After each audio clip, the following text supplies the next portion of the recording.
Good evening, everyone. It's Tom Sydney Bushnell, aka Numbers, here from Psych.Club, the Tom Numbers Show, and News with Tom Numbers. And I've got my old pal. We haven't seen each other for a while, Juan, but welcome to the show, Mr. JUAN O SAVIN.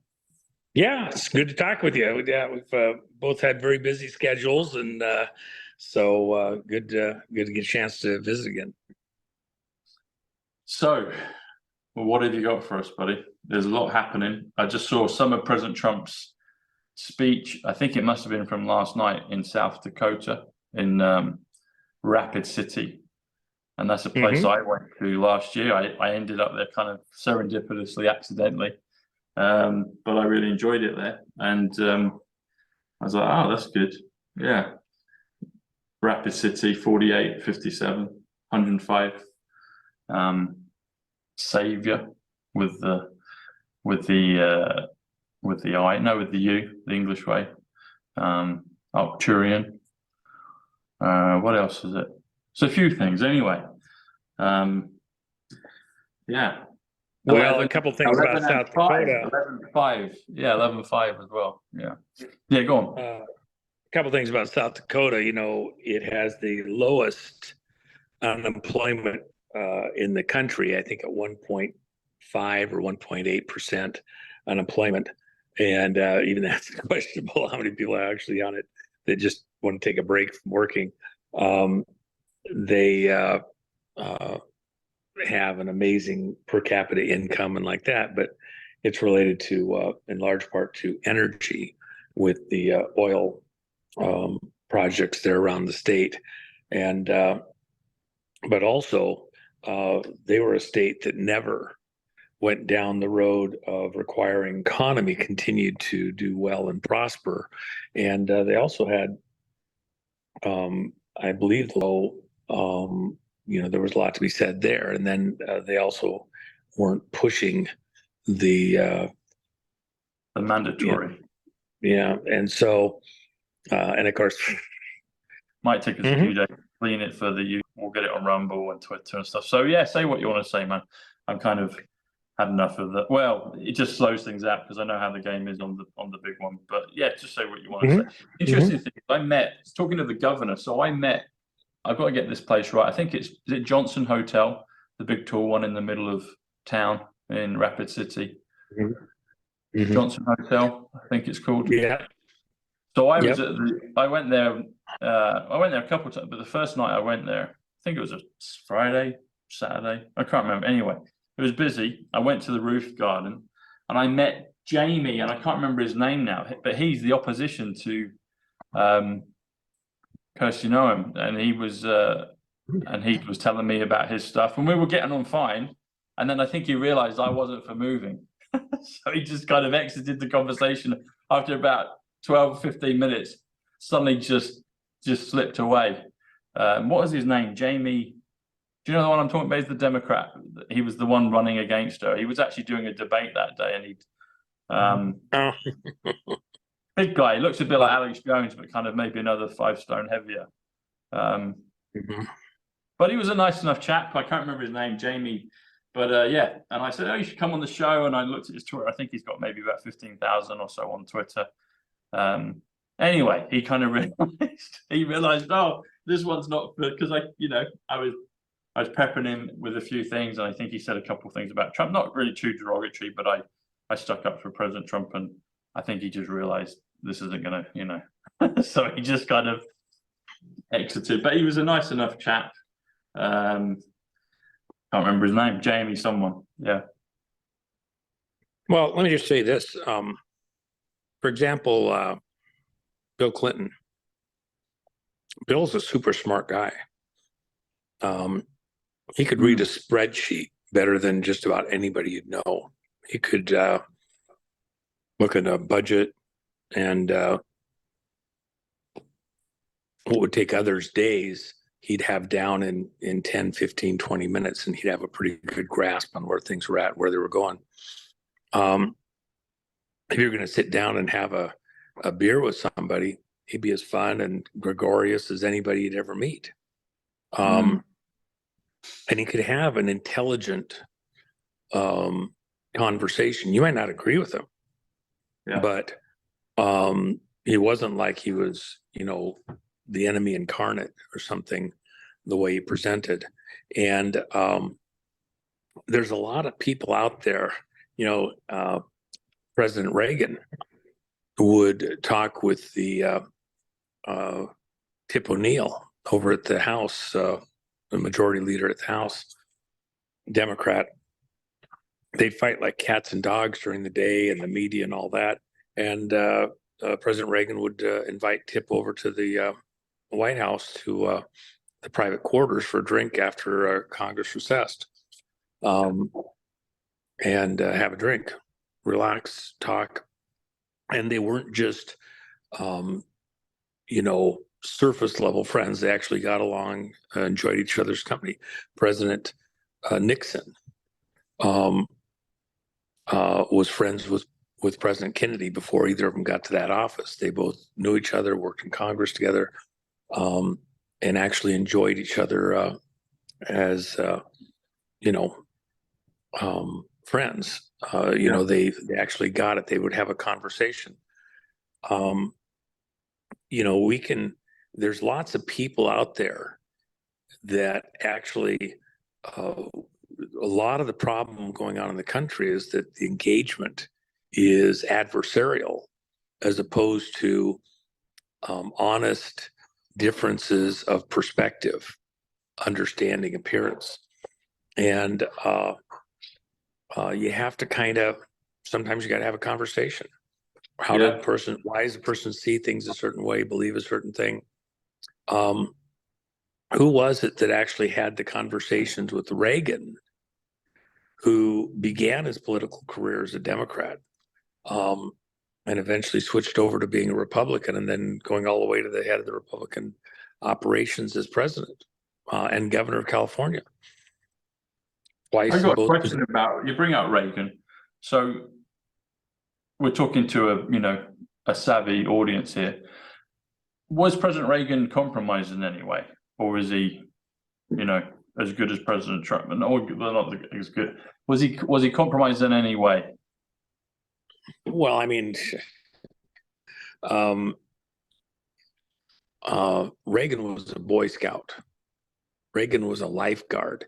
He actually was noted as having had a couple of rescues that saved people's life when he was a lifeguard. His father was an alcoholic, and he was raised, or had to raise himself at some level, caring for somebody that wasn't fully functional the way they needed to be.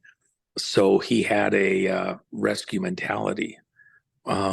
Even when he was in Hollywood and then working with the other actors, he had kind of a leadership mentality to try and keep things on the rails and the jobs going for people staying, in their profession and acting. And then later as governor, steering California away from the rocks and keeping things moving. The 10th largest economy on planet Earth. If California was a country, it'd be the 10th largest nation on Earth economically. And then he moves on to the presidency. The issue for Reagan is he got certain promises from Congress. Those promises were that, for every dollar that they would generate in taxes, they had to cut, $2 in spending. That's why he signed the first budget bill. And then it didn't happen. Congress knifed him in the back. And he accepted him at that. He did something on the illegal situation coming into the country and gave a moratorium, allowed them all to come in one time. We're done with it. And now we're going to take care of the borders. And then they didn't do that to take care of the borders. He was giving the benefit of the doubt to Congress in so many ways that just wasn't being honored, coming back the way that it was, intended, promised, whatever.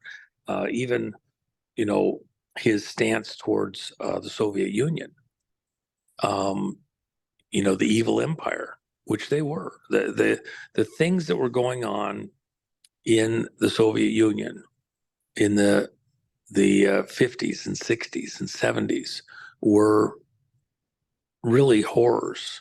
The religious persecution, the societal controls, the madness. Even Putin today talks about that era, Stalin, Gorbachev,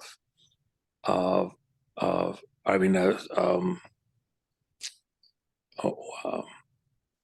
Khrushchev, but also into Gorbachev. Putin talks about those as situations that can't be repeated, that were not defensible. So Reagan came in and said, trust but verify. They did some treaty work and tried to come to some agreements, and Russia wouldn't keep their promises.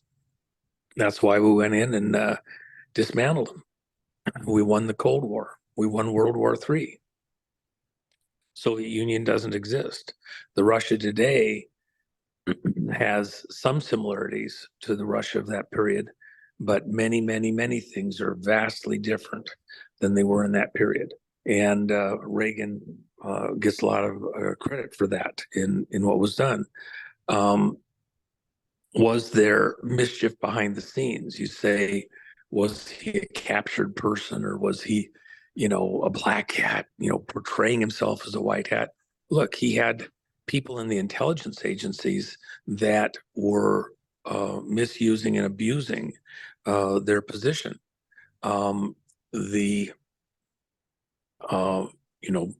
Bush, as vice president, was head of the Drug Interdiction Task Force. And much of that, having come from being director of CIA, there was all sorts of mischief that carried over behind the scenes into the Reagan administration. Who was really behind what became Iran-Contra? Well, that was Bush operations inside the White House that Reagan, he took the hit for it. The buck stops here. But in reality, those were people running operations in the basement of the White House that he was not fully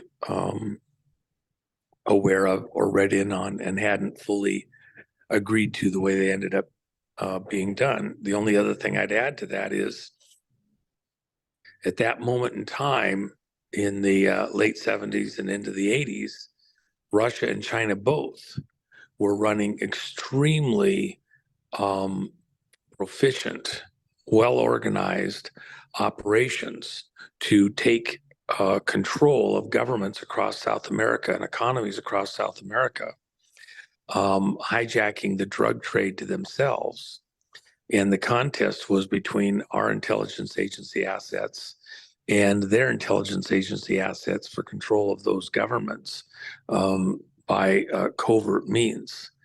And the drug war was central to that, because that was the cash flow.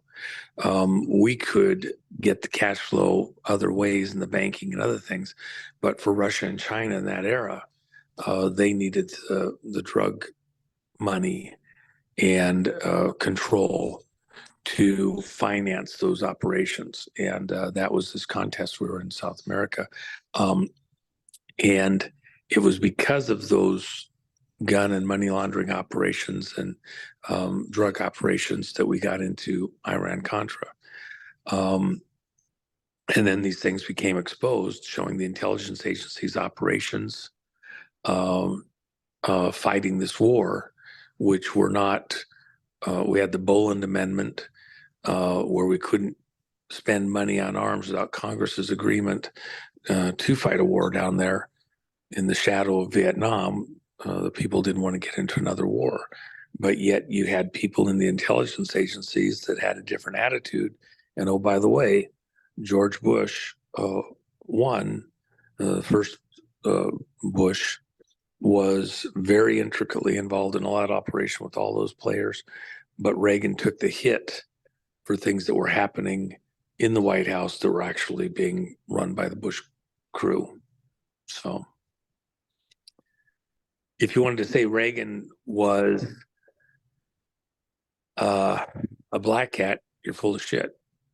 If you wanted to say that there was some aspects of that administration that were captured from within, behind the scenes, that took America and our resources, military and intelligence and State Department operations, even banking, off track, then yes, you're right. I mean, that's the era where the various development finance authorities around the country became the money laundering operations for black bag operations for CIA and those corporations. Arkansas Development Finance Authority, Nebraska Development Finance Authority, Kentucky Development Finance Authority, all these various money laundering operations for the drug and gun running going into and out of South America that were the basis for what became known as Iran-Contra. And by the way, that continue today, that have evolved into what has been called Fast and Furious, which is far greater than just the stuff at the Mexican border that most people know about. These gun and drug operations, money laundering operations, are going on around the world. That's what Benghazi was all about, a gun running operation to get us started in the next war in Syria, moving weapons into Lebanon, Turkey, and Jordan. And now in this latest era, the stuff going on in the Ukraine, there's something percolating in the background that could break at any time now related to gun operations going into Ukraine and coming out of the Mideast, and then the players and the money involved even going into Russia. When that breaks, we will have, something that in conversations I've had over the last few weeks, I've kind of tried to put it somewhere in the zone of Iran-Contra, but also the Gary Hart situation with a candidate and the girls, and the DeLorean situation with some setup to try and create a certain image for some of the players that really wasn't true. DeLorean was set up in a horrific situation because he was in a tough situation, and he became somebody's dupe for other things they had in mind. Destroyed, somebody that had real promise and was trying to do something very difficult and hard, and was really a victim in many ways. So anyway, John DeLorean, yeah. Okay. So from what you're saying, never had a personal interest in the car because it was underpowered and it wasn't a convertible. And I think but the era, you have to understand mine's on the crook right now. All right. Well, my attitude is, in that era, they were trying to marshal us down to super economy cars and all that. He was trying to fit a certain thing. He was building a specialty car, but he ran into the same problem that Rambler had and stuff like that. Right idea, wrong time, and wasn't really his customers. He's dealing with a stylish thing. If he'd had a higher horsepower engine, and if and he was trying to do something unique with the gull wing doors, but they needed, even Tesla had to come up with a sports car with the top that goes down. Doesn't mean everybody's going to have that. It means that it sets a mental framework for how people view, but then they go back to the practical. So, it's stylish. Everybody likes it, likes that variation. And I got a version of it, but yes, it can carry the kids in the baby carriage too or something. So anyway. John DeLorean, Back to the Future, 176, level playing field, 176, November the 5th, 176. Yeah, interesting. And obviously President Trump owns the, Trump National Bedminster is 283. That's the property of John DeLorean before President Trump bought it, isn't it? It's interesting. 88 miles per hour. 88. You have to The question, so when you said Tesla, I didn't think of Elon until about 3 or 4 seconds later. So when you said Tesla, I was thinking, that's brilliant. Nikola used to drive around in a convertible. I wonder if he did or does. And so I guess in terms of Reagan, a good-hearted guy, but if you go down I guess a coal mine, you're going to get a bit of soot on you. But from what you're saying, it seems like he's well-intentioned and couldn't do everything maybe he Well, he wanted wasn't to. just well-intentioned. He wasn't just well-intentioned. You cannot diminish what Reagan did. He bought us a couple of decades. I'm just trying to get Reagan paved the way, bought us time to get Trump into the fight. These monsters, if Reagan hadn't been there, if he hadn't survived the assassination, we'd be 20 or 30 years further down the road into oblivion. We would not have won the Cold War. We would be already so deep in the mire of the menagerie that these people want us to live in, that I don't think we could have gotten out by now. He bought us time to get to this moment where the mechanisms of control are a bit more readily seen. And anybody that doesn't understand that is just not being honest with history. If the Soviet Union had continued to exist, the money that would have been spent into the military infrastructure would have been vastly more. And he brought it to a head. Reagan spent the money. We fought the war on multiple fronts. We did it in a religious war, on moral grounds. The Jews, many of them went to Israel. Look, Russian Jews are the majority of the population in Israel now, over 50%, I believe. Christians, especially Pentecostal, were brought out of Russia and got to the U.S. and other countries in the West. Russia itself went through an internal reform and changed the way that their government operates radically. They aren't, they're still a problem, but they're nothing like what they were back at the Cold War era. And we had Reagan bought us time to at least still be in the fight. And, around the world, people need to remember that. Okay, cool. So if President Kennedy and President Trump were having dinner, Ronald would be a welcome guest. He'd be able to converse and they would thank him for the significant part. Absolutely. Oh my gosh, yes. Good. Yeah. Good. Yeah. If I had to tie the presidents that go together, look, you got to include Nixon in there. I was going to say, in this day and age, this day and age, people do not understand what Nixon accomplished. He's been vilified like they're trying to vilify Trump, and like they've tried to vilify Reagan. Nixon, what he accomplished in that era is actually stunning, and history will remember him well. In fact, if you like Trump, who got you Trump? Nixon did. Trump is Nixon's message in a bottle to the future. And he explained to him all the monsters that would come after him, where they were hiding, how they functioned, gave Trump a couple of key things that helped him to be part of going after the mob in New York, the 5 families. He was the unnamed source that allowed Giuliani. Why does he keep Giuliani around him? Because he's the one that gave Giuliani what he needed to take out the 5 families, get New York under control at some level. Didn't fix it completely, took out a huge portion of the monster. But why do you think the Southern District in New York is so adamant in going after Trump?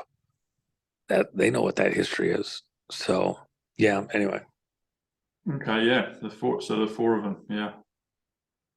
Very good. In terms of of Reagan's cabinet, and you talked about religious. So I know that a guy called Ezra Taft Benson, he was a Mormon prophet for a brief period, but I understand that the top of the Mormons got compromised. It seems like maybe Ezra Taft Benson wasn't, but he was part of Reagan's cabinet. I don't know if you've got any commentary or detail on him as a person in particular.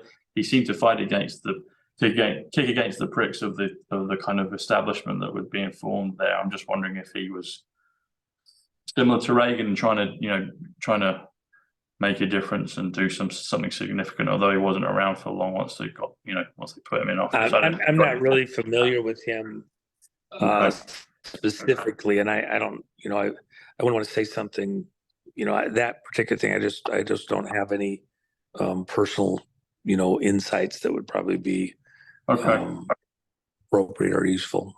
Okay. You talk as well of Nixon, and I don't know if this is real or not. I've seen pictures, but who knows what's real, when you see photographs. Roger Stone is a close friend of President Trump, and he appears to have a tattoo of Nixon on his back. Is that BS or is that real? I believe that's real. This is my recollection on that. And, again, just as for Reagan, Nixon, people today have no concept of what was going on behind the scenes. Nixon came into power, and when he won the election in 68, took office in 69, he was immediately briefed on the largest covert intelligence gathering operation ever in the history of the planet, bigger than anything else done by any government anywhere up to that time on the planet, which was the K-129 situation, where a Russian sub came down north of Hawaii, tried to do a false flag simulating that it was a Chinese sub with nuclear missiles launching on Pearl Harbor. Nixon comes into office, gets read in on that, and then has to take the helm in that environment. It is the reason that Johnson decided not to run, to focus on what was going on there behind the scenes with what happened with this sub, and the knowledge. It was after he found out that this launch had been attempted on 3/11 of 1968, in that environment where Bobby Kennedy was assassinated. You had turmoil like most people just can't remember in that area. Kent State, the Tet Offensive, China and Russia both engaging us at the same time, a two-front war, if you will. Southeast Asian challenge, the drama that happened in Indonesia, where you had an internal conflict in Indonesia that most people today still have no concept. On the low side, 1 million. On the high side, 5 million people were killed in Indonesia in a civil unrest situation, that Southeast Asia area. Who was going to control that region of the world, the southern tip of Southeast Asia. And by the way, Nixon comes into power in that environment, and he's worried about trying to get things in the economy working right, trying to shut down Vietnam, the same as Kennedy wanted to get to some kind of a resolution that had a prayer of working. Remember, he was vice president under Eisenhower in the 50s, knew that area very well because we had the Korean conflict and related things, building up the Japanese intelligence agencies against the Chinese stuff with Mao and that group. Nixon was very familiar with all that. But he gets into office, he couldn't be read in beforehand. Once he's the president-elect, they start briefing him, bringing him up to speed. And then as soon as he's actually physically in the office, he gets the rest of the information. Oh, by the way, a Russian sub tried to fake that it was a Chinese sub and nuke Pearl Harbor. And so we've got to work this problem.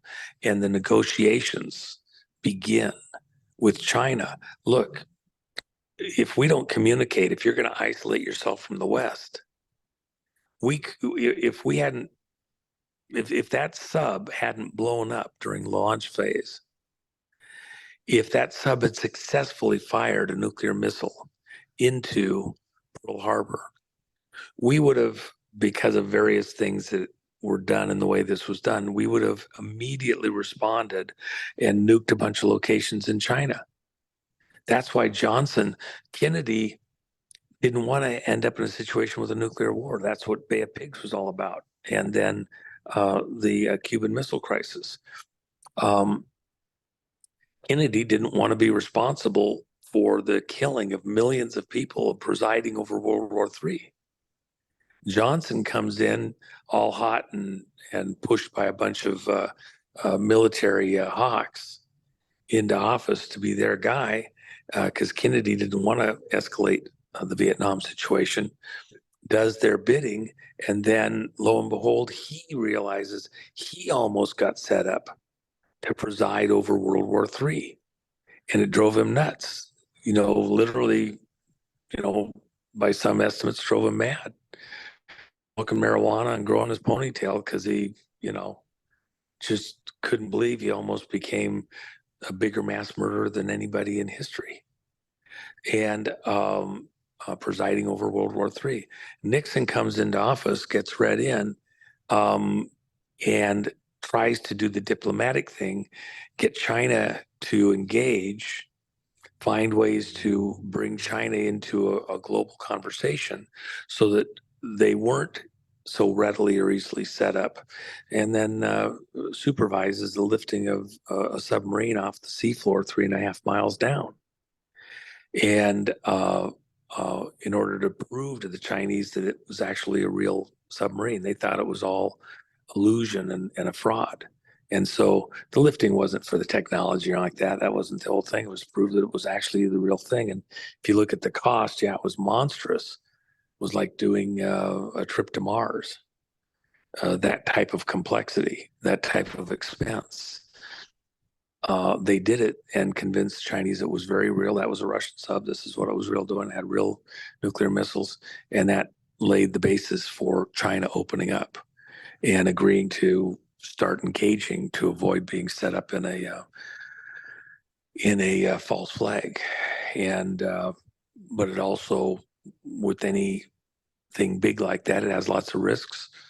Now, China is the problem it is today. That wasn't managed properly. You had monsters in the global political system. It's like a James Bond movie.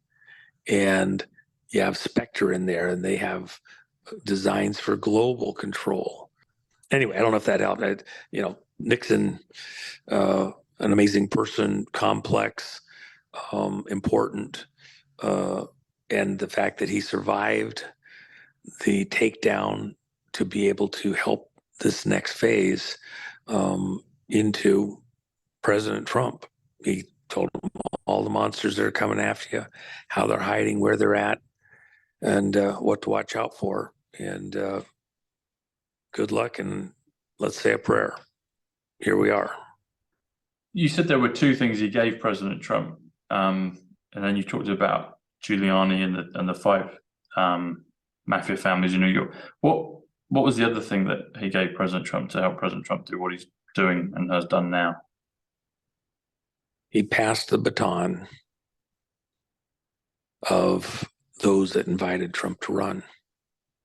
That went back to post-World War II and through the Korean conflict, and then understanding the nature of the monster we were facing with this globalista, and you have an internal fight.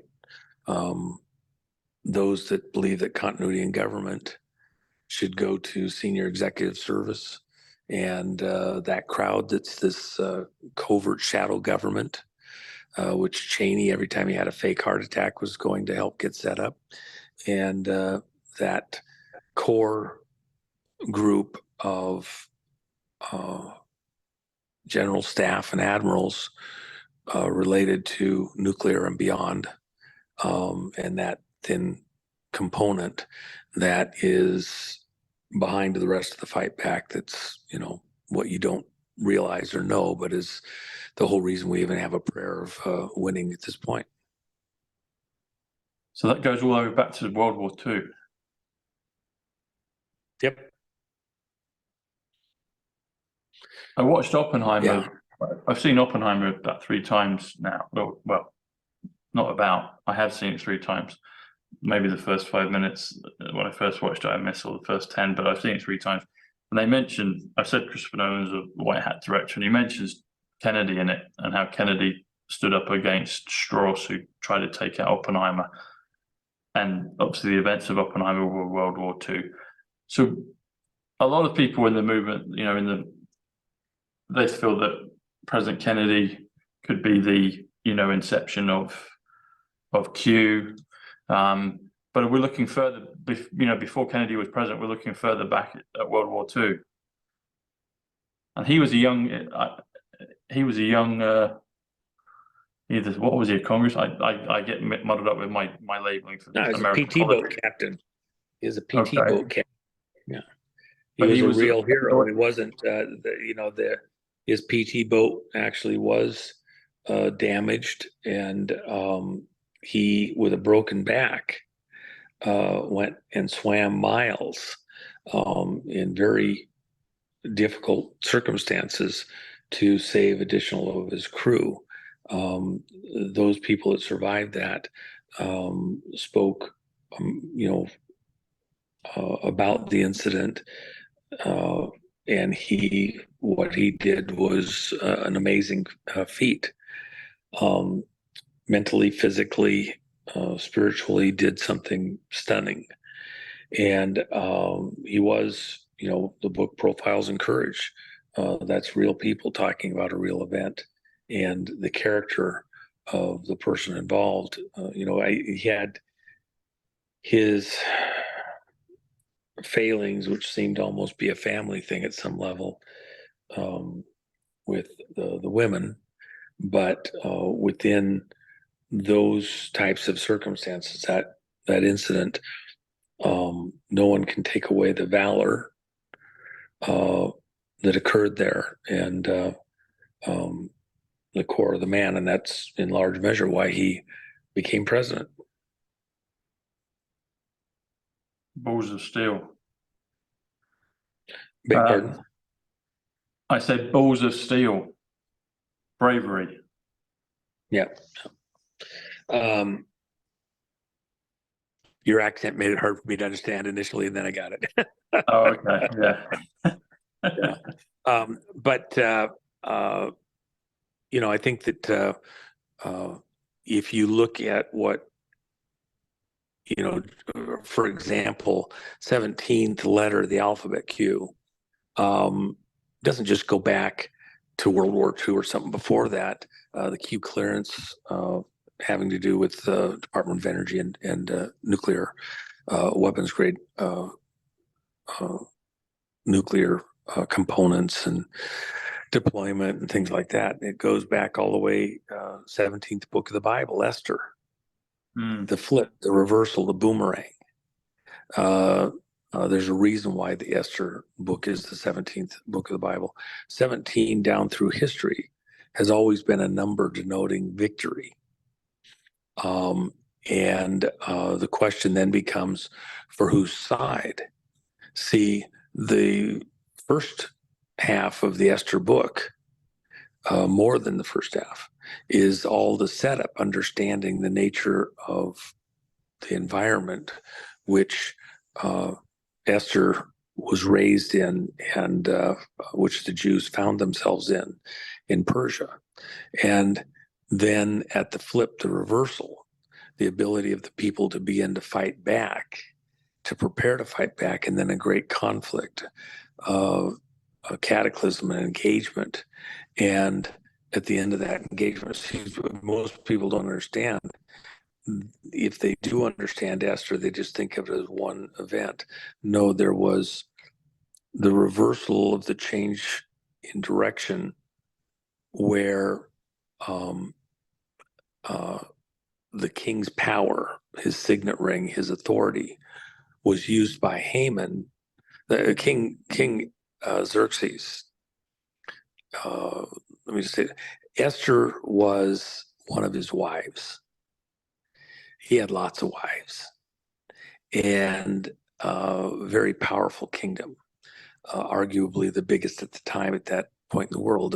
In a prior period, just a few dozens of years earlier, Persia, the Medes and the Persians had conquered Babylon, the biggest, most powerful nation on the planet at that point in time. And so Persia was a great empire. And the king of Persia, King Xerxes, he had, Say again, please. One, you cut out there. The name of the king. No, Zoom doesn't let me block the calls when they come in, so somebody called in. King Xerxes, being king of this huge empire, one of the ways that, the kings would... And Esther was one of his wives, or Esther was married to someone else? No, Esther was one of his wives. And the whole point was the king would have pick of the litter, for wives. And a lot of times they'd bring in, women from other regions to be a wife. And it showed consolidation with that region because one of the wives was from a particular tribe or family or something like that. And they had a beauty contest. The previous queen hadn't been, honoring to the king as she's supposed to be. And so she was put away and they had a beauty contest. And she was the prettiest of the bunch, Esther was. And I've done huge presentations on the Esther stuff. But there was this party that she threw. Haman had got, the king was a drunk and really liked his alcohol, liked to party, liked all of his wives, etc. Wasn't paying attention to running the kingdom. So this lieutenant within his operation, Haman, does a good enough job of running things. The king says, hey, look, I don't want to be bothered with all this administration stuff. Look, here's my ring. You have my permission to run things. You got a question, ask me, but just get the details done and don't be bothered all the time. It's just annoying. And so Haman is administering things, and then at a certain point, this other cultural group was competing in the kingdom for the king's attention, for commerce, for trade, and all this stuff. And that was the Jews. And so Haman, being from a different group and tribe, decides, okay, we're done with it. He's got all of his advisors. He has the power of the king's ring. He says, okay, let's make a law that says on a certain date, anybody that kills Jews can have all their property and have their wives, their daughters, whatever. You just have to kill all the guys. And so there's a date certain that's set, and then it's sent out as a royal decree in the king's name. The king's so drunk, partying and everything else, he doesn't even know this happened.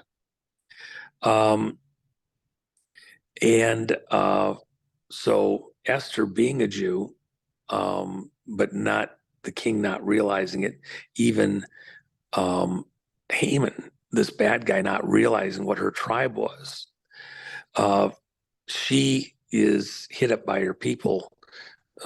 Mordecai, the head of the Jews there in the country, he goes to her, he's a relative, and says, look, you got to help us. You got to convince the king. You got to do something. And she prays about it. She's like, oh my gosh, what am I supposed to do? I'm just, one of the wives. I'm here as a sex slave. I'm here as an ornament. I don't have any control over what the king does. Shoot, he hasn't even called on me. He's got so many girlfriend, wives, concubines that I haven't even seen him in over a month. And you want me to go tell him to do something? Are you kidding me? Only way I could approach was if he calls me. She eventually decides to do something, throws a couple of parties in a row, has all the harem girls show up at Harem Girl House at throws a big party. The king loves it, has him come back a second night. On the second night, Mordecai, at his wife's beholding, because you got a bunch of women in this thing, Mordecai's wife has told him, you got to get rid of that. I mean, Haman's wife has told him, you got to get rid of that Mordecai, the head of the Jews. He's your problem. If you get rid of him, you have a smooth sailing till you have extermination date for the Jews. And that's coming up in a few months. And, the context is when Haman did this, he probably did it for a year out for various reasons. These intervening weeks or months go by. Esther has this big party, has King Xerxes in, and at the end of the second party, at a certain point, the king asks Esther, who's one of his wives, is his favorite wife because she's so beautiful, and says, okay, you threw these parties, it was a great drunk, really enjoyed it. What can I do for you? I know you have something in mind. What do you want? Just like all guys knowing the women have a real reason why they're getting an extra nice dinner that night or a cookie. And so Esther says, well, the reality is you signed a decree, or the people around you had you a decree signed that says all the Jews must die. And oh, by the way, I'm a Jew. And Xerxes, what? You're my favorite wife. What are you talking about? Yeah, I'm supposed to be exterminated at the end of the year. And so I'm set for death. And all of my people are also. And your signet ring was used to sign the decree. Well, the king's drunk, he's high, he's had a great party, and all of the harem girls have been great, and he's getting ready to go to bed with one of them. And all of a sudden he has to sober up. What? Just one? Say this I'm again. sure it would have been a few more from the sounds of it. Yeah. Well, so he sobers up a bit. He's so shocked by what he just heard that he has to step out onto the back porch at Harem Girl House and catch his breath. And of course, he's the king. He has a military guard with him everywhere he goes. And he steps out in the back porch, and out in the background is a hangman's device. Now, not a noose like we have today. In Persia at that time, they would literally take a spike or a stick tree and jam it up and then they had a way of hoisting this long pole up vertically. And so you would hang on a pole up high where everybody could see you, this tall pole, 30, 40 feet tall. And you would die a slow, excruciating death sliding down onto that pole through your innards on that spike. And so he sees this out the back door as he's catching his breath on the rear porch. He asks one of the guards, what's this doing here? This is Harem Girl House. We don't, what's that doing there? Who made that? And the guard tells him Haman had it constructed, and after the party tonight, he's going to have Mordecai, the head of the Jews, killed on that right there. Well, Mordecai and Haman have both been at the party together. They've both been laughing. They've both been yucking it up. Mordecai was a guest, as Haman was a guest at this party at Harem Girl House to be entertained, have some music and strip shows and whatever else going on. And so the king is, he's been drunk, having a good time, had a big meal, he's half asleep, and now he's got to sober up. His mind is reeling. During this same time, while he's on the porch, inside the house, Haman has run over to Esther. You can't tell him about this thing. You've got to tell him, not to worry about it. I'll take care of it. And he grabs onto Esther's skirt because he knows he's in deep kimchi, he's in deep shit. And when the king sobers up and realizes that he had it set up for Esther to be killed and Mordecai to be killed and all the Jews to be killed, you know, Haman, the king has a short temper. At the beginning of the 17th book of the Bible, Esther, it talks about the previous queen, how she snubbed the king a little bit on doing a special dance, the Seven Veils dance or whatever, for guests when he had a big party with all the regional rulers there. You know, literally a 1 year long party with all, you know, it wasn't easy to travel in those days, long distances. And so, you know, what we would travel in a day in a car might take a week on foot, or two, might take a month. So all these prefects and rulers from around the kingdom would come in for a big party. At the highlight of the party, King Xerxes wanted to show off his wife doing her special nudie dance or something and entertain him. And she just didn't feel like it. She'd been partying for months, and this was the last thing for the locals, and she just didn't think they were worthy of her presence or something.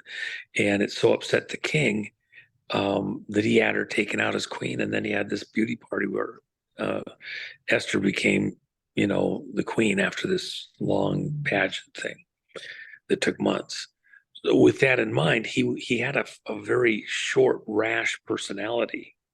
And Haman knew that he could be rash. Even giving his signet ring to Haman was a rash move. He'd do things on the spur of the moment. He was very impetuous. So Haman knew he was in instant danger, that if the king came back in that door and wasn't happy with him after he'd sobered up on the porch, something horrible could happen to him. He could be killed. He had a premonition, because that's exactly what happened. When the king came back off the deck and came in the door at that exact instant, it just so happened that Haman was holding on to Esther's skirts, was beside her, pleading with her to not, you know, tell the king what had transpired. The king didn't even ask Esther what was going on, didn't ask anyone else. He saw Haman holding Esther, grabbing onto her, thought he was assaulting her, and instantly ordered the guards to seize him and then take him out and kill him on the device that he had built for Mordecai. That's the flip. That's the reversal. That's the boomerang, as Roseanne Barr says, you know, the boomerang. And she envisions herself as a modern day Esther, by the way. And I think she is. She's a good friend. So then Haman is taken out and put to death in this gruesome way. He wanted to rule over Persia, surreptitiously via the authorities given to him by King Xerxes. And he did. He got to rise up above all of Persia there at the capital on a spike, dying a slow, excruciating death. And it was brutal on that hangman's device. Then the king, sobering up, turns to Esther, doesn't know what to do. How do I fix this? Asks Mordecai. And Mordecai says, well, a king can't reverse his ruling because that's the law. Once he said it, it's done. If he was to reverse it, it would say that he was wrong in the first place. So because it was done in his name, didn't matter. It was his authority that was done under. So he amended the law, didn't change it.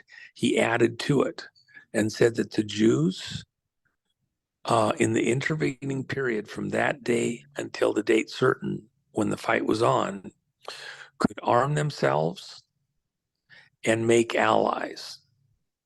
And that anybody that aligned with the Jews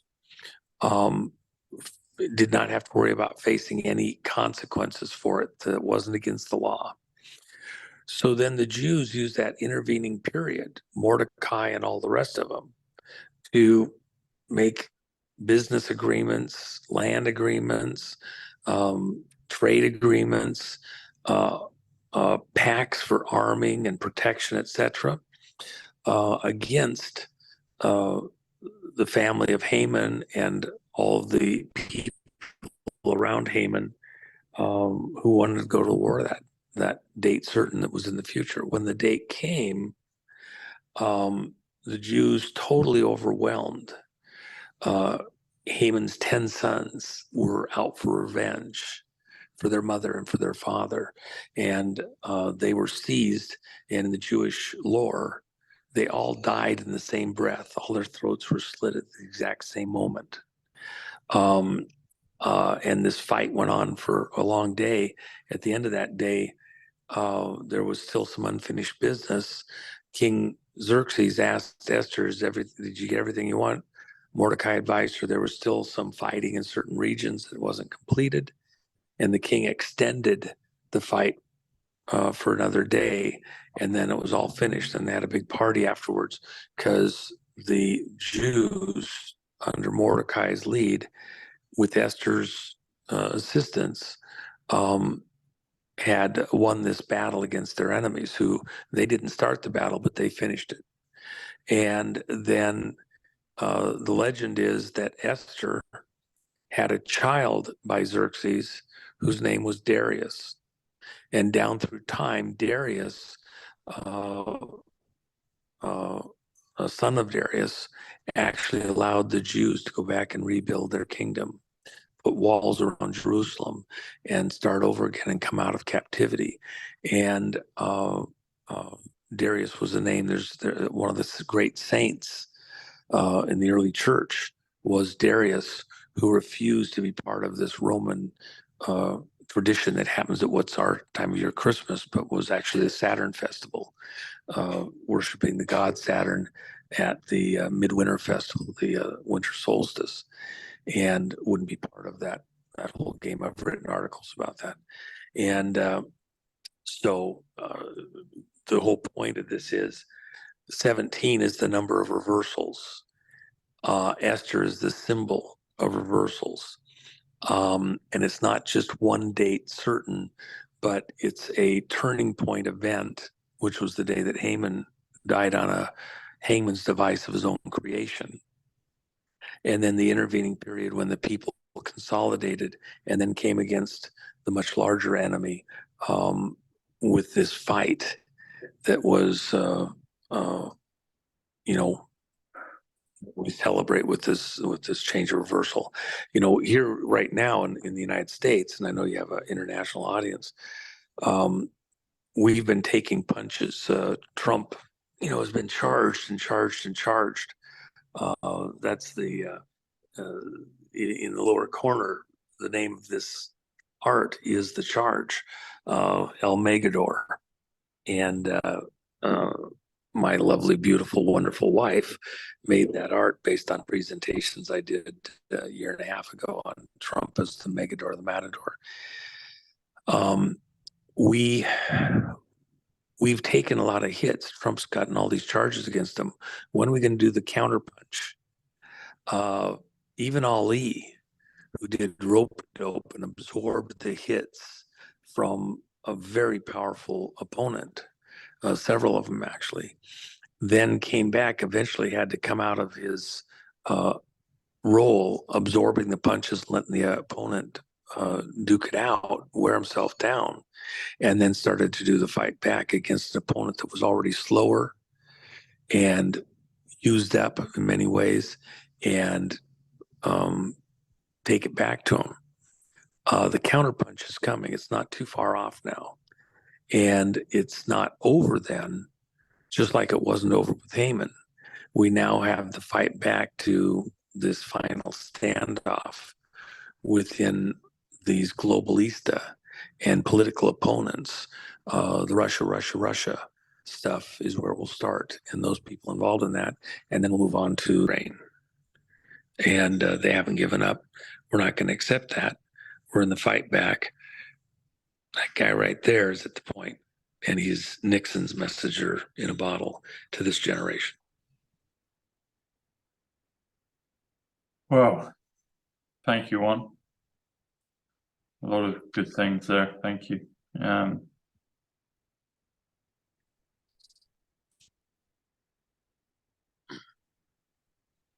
17, the number of reversals, 355.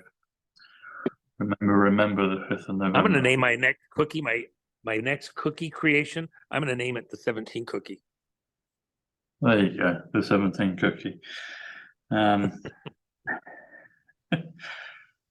Good. Well, hang on, let's see what this is.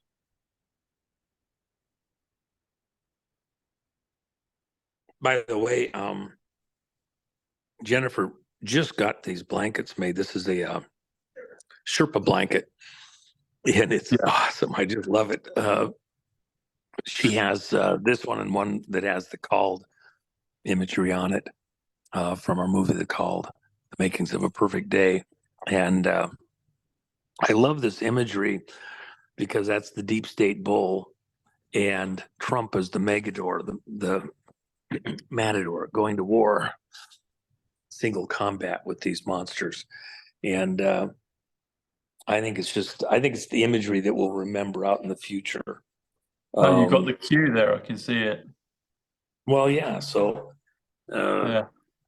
you know, and then there's the deep state brand on the bull.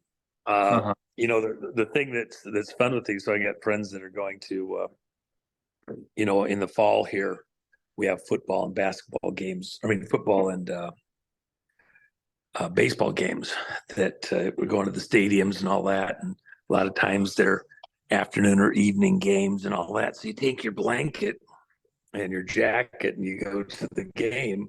Well, imagine how much fun our guys are going to have flying the flag, wearing their jacket and throw the blanket over their shoulders or across them while they're at the game.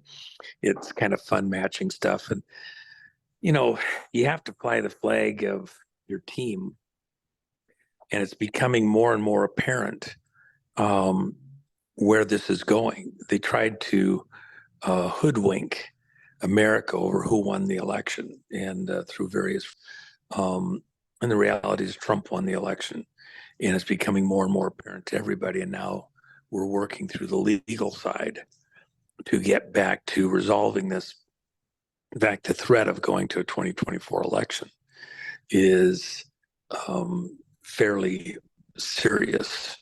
I don't think the election happens on time. We have a little bit of a pause while we sort things out. And of course, we have the song Jennifer and I have sung. She wrote it, 2020, it's not over yet. It's actually a longer song than that. I think we have it on the YouTube somewhere or the social media somewhere, but it's a very fun song. I should have her reposted again over there at Telegram or something. But anyway, it's just, you know, keep your eyes peeled. We're far from over with where we're at. There's all sorts of developments happening even now. So. Good stuff. Well, thanks, Juan. And by the way, you can get the blankets and all that over at thejennifermac.com. So and if you're outside the US, there's a link there, I think, that helps you to order outside the US. That there's another company that does the mailings and all that. But I'm just telling you, that blanket is awesome. It's a very warm, cool blanket. So anyway, just an aside. Good. Get your blankets, everyone. All right, my friend, thank you. It's a tricky business that we're involved in, but we'll get there. Yeah. Question. There's always why. I do question why. I'm always thinking why, but well, why what? Why what? And control, even trying to take us to nuclear war here as a country and as a planet, and that is ahead. But the counterpunch and the fight back are coming now very, very quickly. And the people around the world, people within your audience, should be aware that 17 is the number. It goes both ways. For example, you mentioned with President Kennedy, the gravesite for President Kennedy is sealed with a Q, 17th letter of the alphabet. That's the walkway around the gravesite. That's no accident. That was intentional. It's the number of victory. But both sides want to own that number of victory. It's like 5 is the number of grace to God's people. But for the devil and his crowd, 5 is the number of death to enemies and defense. That's why the Pentagon has 5 sides. It has symbolic meaning. So there's symbolic meaning in the way that the grave of President Kennedy is sealed in, to seal in that energy and stamp it with a boot stamp of that crowd. We have the victory over you. 17 cuts both ways. It can also be the reversal, the Esther moment, as we take out this globalista cabal who seek to enslave the whole planet, take it their direction. They want to wipe out 13 out of 14 people alive today. That's what the global or the Georgia Guidestones were all about. The carrying capacity of the planet's only 500 million, according to these monsters. So we have to get rid of everybody. That's why you have to have planned wars and even a nuclear conflict. They want to cull the herd so they can own the direction of the planet for the next thousands of years. Their 1,000-year millennial reign, their Nazi reign. And they haven't given up. We're not going to accept that.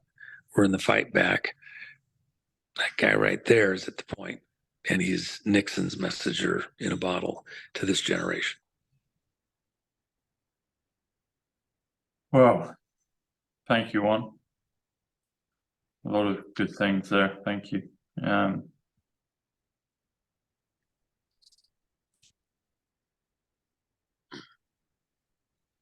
17, the number of reversals.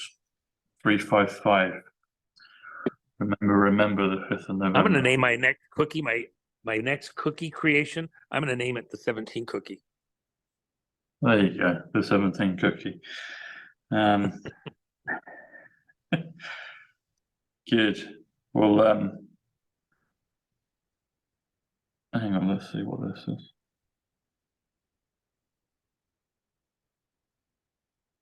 By the way, Jennifer just got these blankets made. This is a Sherpa blanket, and it's awesome. I just love it.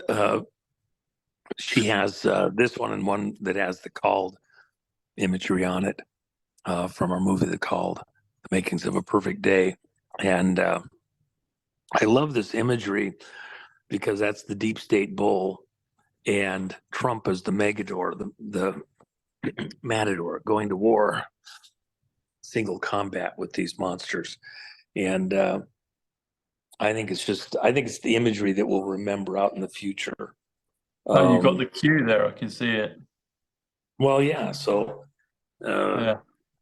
You know, and then there's the deep state brand on the bull.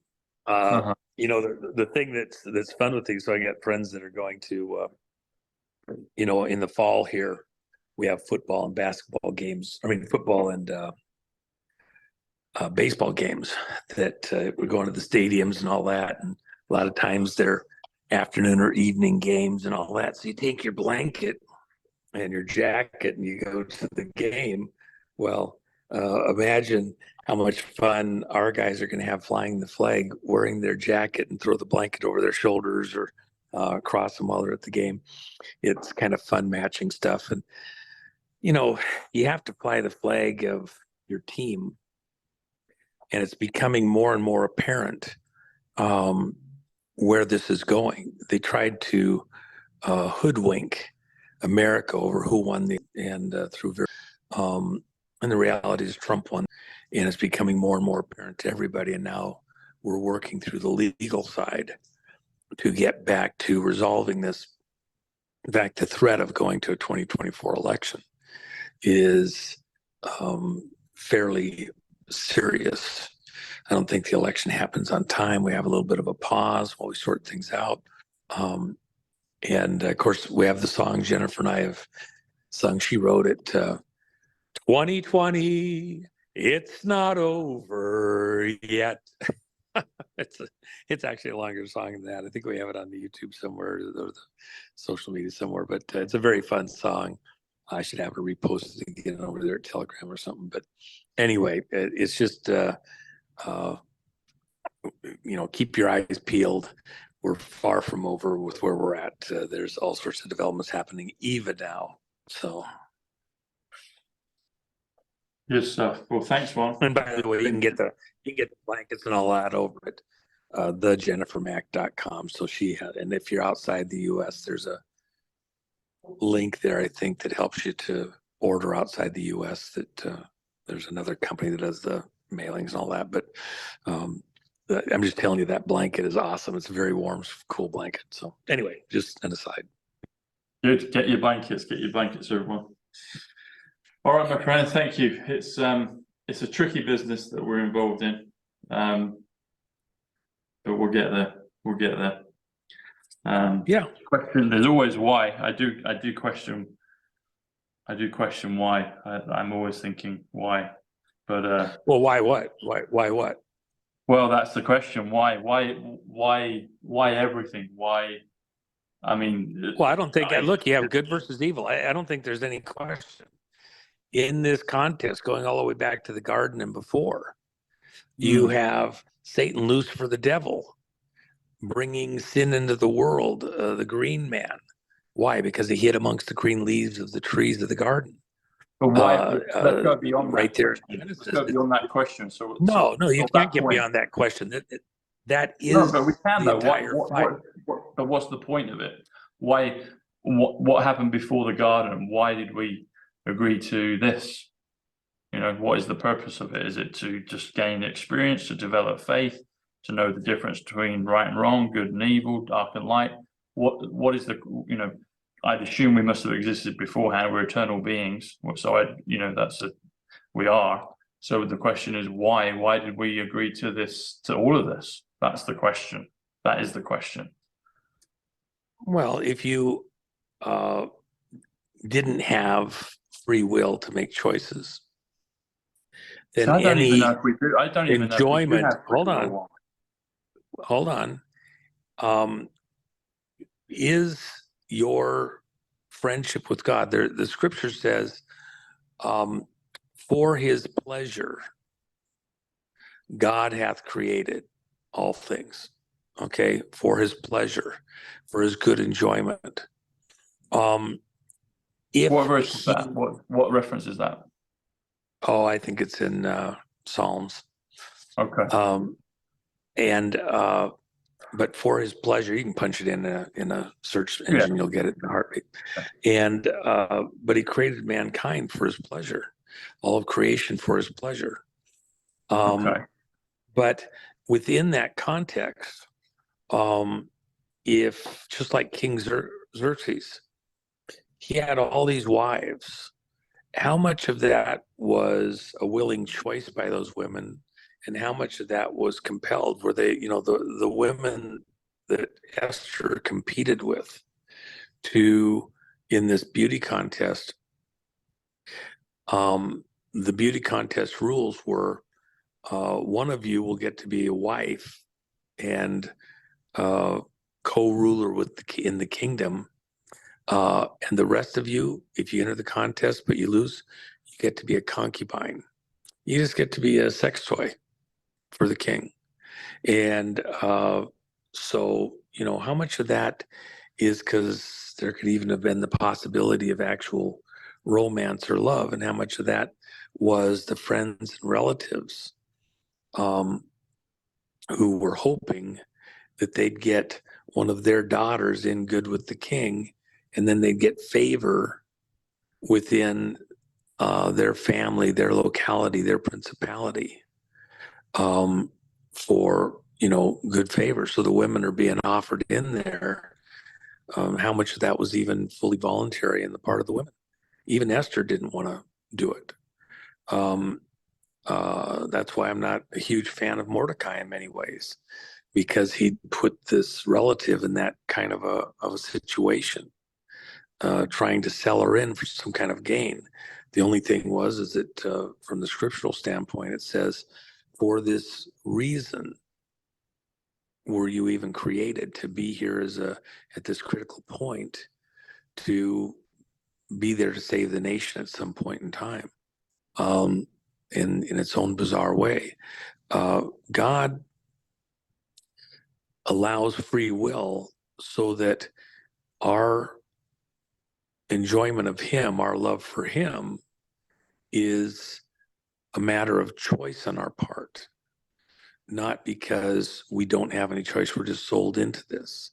You have a world where you now have the free will to choose beauty, life, love, God, and heaven, or not. And it's your choice. And then you live with it. If there wasn't this choice available, even to Satan, Lucifer, the devil, who was in heaven, who was this amazing creature that was so beautiful that he looked upon himself with pride and then believed himself, even though he was created, to be worthy to be a ruler with God. Didn't want to be greater than God, because there could be nothing greater, only to be a co-equal. So as God, as an act of will, I choose to be as God and equal with God. That's what the devil wanted. And that was rebellion, ultimately sin. And Satan, Lucifer, the devil, was cast down to the earth. Christ said, I saw you fall to earth like lightning. And there's this challenge that's occurred. The Sinai covenant with the people of Israel. Choose this day whom you will serve. Yeah. Okay. And so, Milton, the devil says that he would rather rule in hell than to serve in heaven. Okay. Again, that's the choice over and over and over. Milton Erickson? Milton, in his book about, the 9 layers of hell and all that. I got the wrong. A very famous quote. I think of Milton Erickson. No.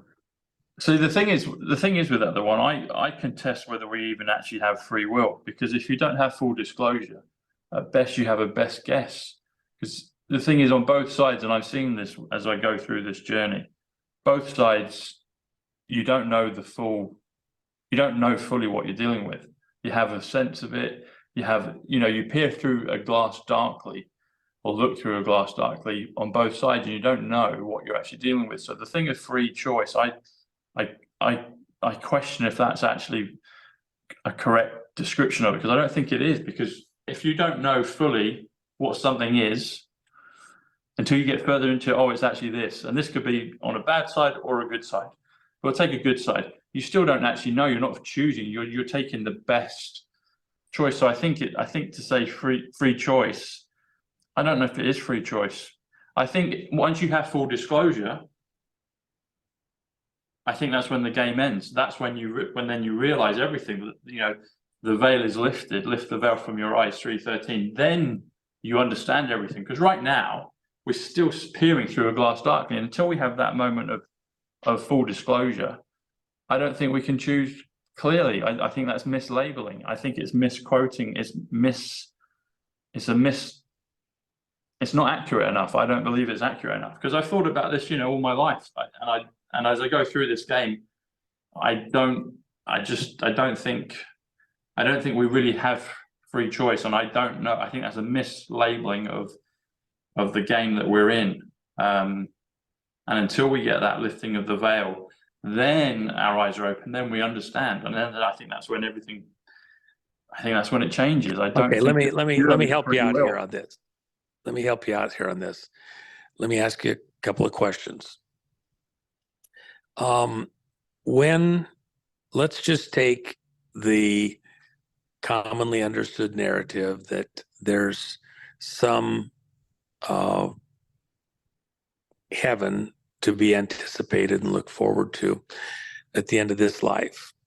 Okay. You come at it, you're an eternal being, etc. Yeah. When you get to heaven, are you complete in the sense that if I came back to you, if time even exists there in the way that we understand it today, are you still growing, improving, changing, growing out, or are you static? Are you exactly the same the day you get there? If I come back a trillion years from now, you're still precisely exactly in the same condition, knowledge, understanding as you were the day you got there. Is Okay. there growth in the Let me world to answer. come? Okay, I see where you're coming from with that. Let me answer it this way. So if we're an eternal being, then that would make us like God, and we would be God. If we're children of God, then we're God. Ye are gods, it's plural, it says it in the Bible. So if that's the case, if we're in a place where time doesn't exist, God is perfect and knows everything, but the way that God grows through the trillions of years of time is through multiplication and through having more progeny, through having more children, allowing them to go through the same experiences. So the question is, if we were eternal before, which we will continue to be once we're out of this mortal realm, then we would progress and we would gain in glory through progeny, through having more and more offspring. Because if you're God, if you're perfect, if you're eternal, then you know everything. So the question is, if you're describing what you've asked, then the same question has to be asked of God, because if God knows everything, God is eternal, then does God know more things in a trillion years down the line? Let me ask you a slightly different question. We'll come back to this in a moment. In the garden, where there was no sin, what was Adam doing there even before Eve showed up? It says that Adam named all the animals and all the plants, not just in a, lion, tiger, bear, but he broke them into the various categories. He understood the genetics and the differences of them, all the plants, and he was a groomsman to the garden. He was actually there as a caretaker. Were the plants growing in the garden? Yes, they were. Was the garden growing out? Imagine whatever the size of the garden there in Olduvai Crater, where Adam found his first life, was planted. As it grew out, if Adam was in charge of it, would the garden have continued to grow out and its boundaries continued to expand? And by the way, when God gave the earth and everything that was in it to Adam, it was done without any precondition. It wasn't like the Sinai covenant with the nation of Israel, where if you do this, I'll do that. If you do this, I'll bless you this way. If you do this evil, then you'll have an evil outcome. You'll sow, whatever you sow, you'll reap. In the case of Adam, it was given without any precondition. This is yours. And you are the master. You have authority over everything that creeps and crawls and moves upon the earth. Just imagine for a moment, what if sin hadn't entered into that environment with Adam and then Eve being added in, who came out of Adam's side? God created her because he couldn't find any animal of the garden that was like him, that had the same flesh, the same nature, the same knowledge, the same spirit. At the moment he became aware that all the other of creation had mates, counterpoints, the plants, etc., but there was none for him. Then God put him to sleep, fashioned Eve out of this rib taken out of the side type of thing, and now he had a mate that was flesh of his flesh, bone of his bone. But remember, when God did the original promise to Adam, he told Adam, he said, the earth and everything that's in it is yours and your seed as an inheritance forever. Yeah. Now think about that. There's no Eve. Where's Okay. Eve? So when Eve gets in there, she was added in before Eve even existed. God had already told Adam, you're going to have offspring. Those offspring will inherit the earth and everything that's in it. He gave him something to look forward to and a certain commission. This is all yours.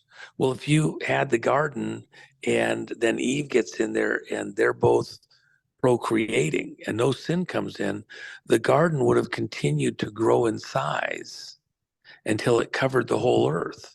And their children and grandchildren and everything else would have populated not just the garden, but the whole earth.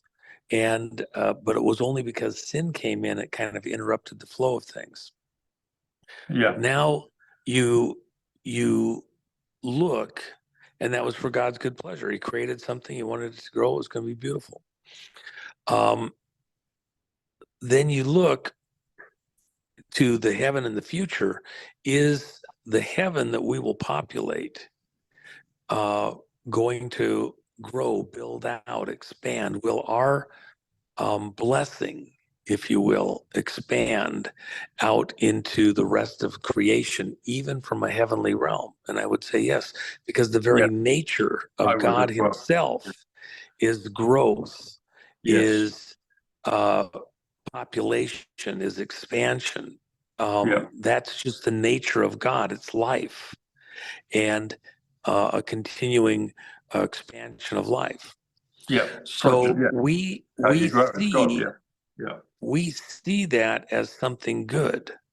Yeah. Now the other side of the coin is, and you say, well, I have to see the end of it. Then you'd have to see an unfathomable, not just trillions or quadrillions of years out in the future, some number Google plus out. And then you can finally make your decision.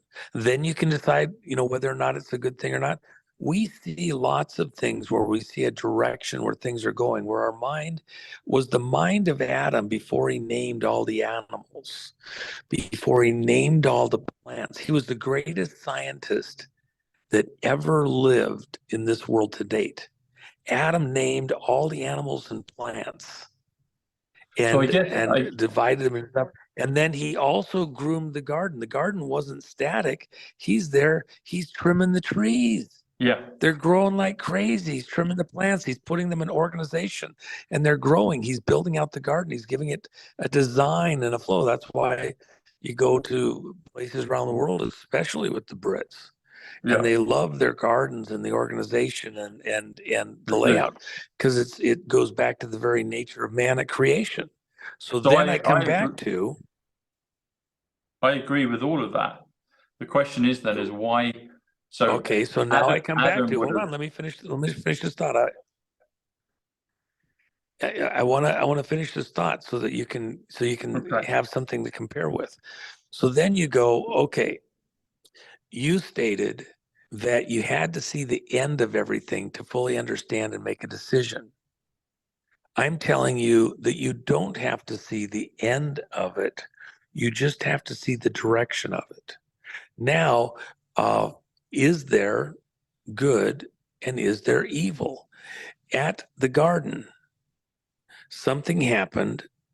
A usurper came in and took things in a different direction. And from that point forward, death, entered the world. murder, hatred, destruction came into being.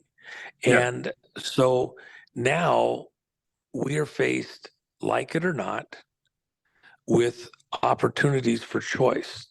And you do have to use your intellect, your understanding, and weigh things out and make a choice. Especially as time goes on, look at what happened in this last election in America for the Okay, but president. if I understand that one, but if I can finish on that, so we'll continue with that, the bit with the garden. So the thing is, I agree with all of what you've said. So Adam was, you said he could work in the garden. He was the great scientist. He could have his seed, so he could have progeny, even without Eve.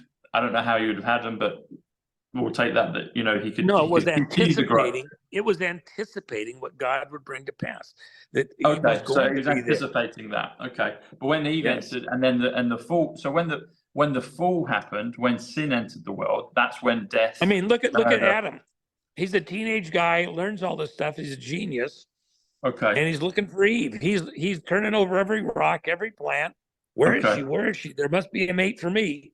When But he in finally that- gets to the end, he couldn't find it. So then God, okay, I got a surprise Okay. for you. great. But before, so when Adam's a young teenager and he's waiting for Eve to appear, but then when sin and death enter the world through the serpent, that's when I'm challenging the thing of having freedom to choose, because you're in a mortal realm. It changed the whole paradigm. Beforehand, he was immortal, couldn't die. He was like God. He's in the garden. He's the greatest scientist of all time. He can continue to grow through populating, through having a wife, Eve, and have children, you know, into the trillions of years down the line. That's God. That's the description of God. My question is, when we come into mortality, when we get given the possibility of death, which is what it is, it's a possibility of death. Therefore, you have the duality of life and death, of murder, of resurrection, of evil, of light, of darkness, of sin. All of it. You have all. That's when this thing that we're in occurs. And what I'm saying is, I think it's a misnomer. We don't actually have. Of course, you make decisions without full disclosure. You have to, you know. But what I'm saying is, it's not a full choice. If you're eternal, as Adam was before in the garden, before sin entered the world, then he knows he's the reason he's the greatest scientist in the world, because he knew he had that knowledge, he had that understanding, and the way he grows is through progeny, through, you know, continuing to do the same things. And I said that before. I agree with that. But when you don't have a full choice, we still don't know who's fully good right now. We still don't know who fully is bad right now. We're having a best guess, and there's lots of twists and turns in it. We don't know who fully we're talking to. We don't know fully, you know, there's all kinds of things that we're getting a taste of, and it's mind-boggling. But we don't have it's not a complete choice. It's a choice. It's a limited.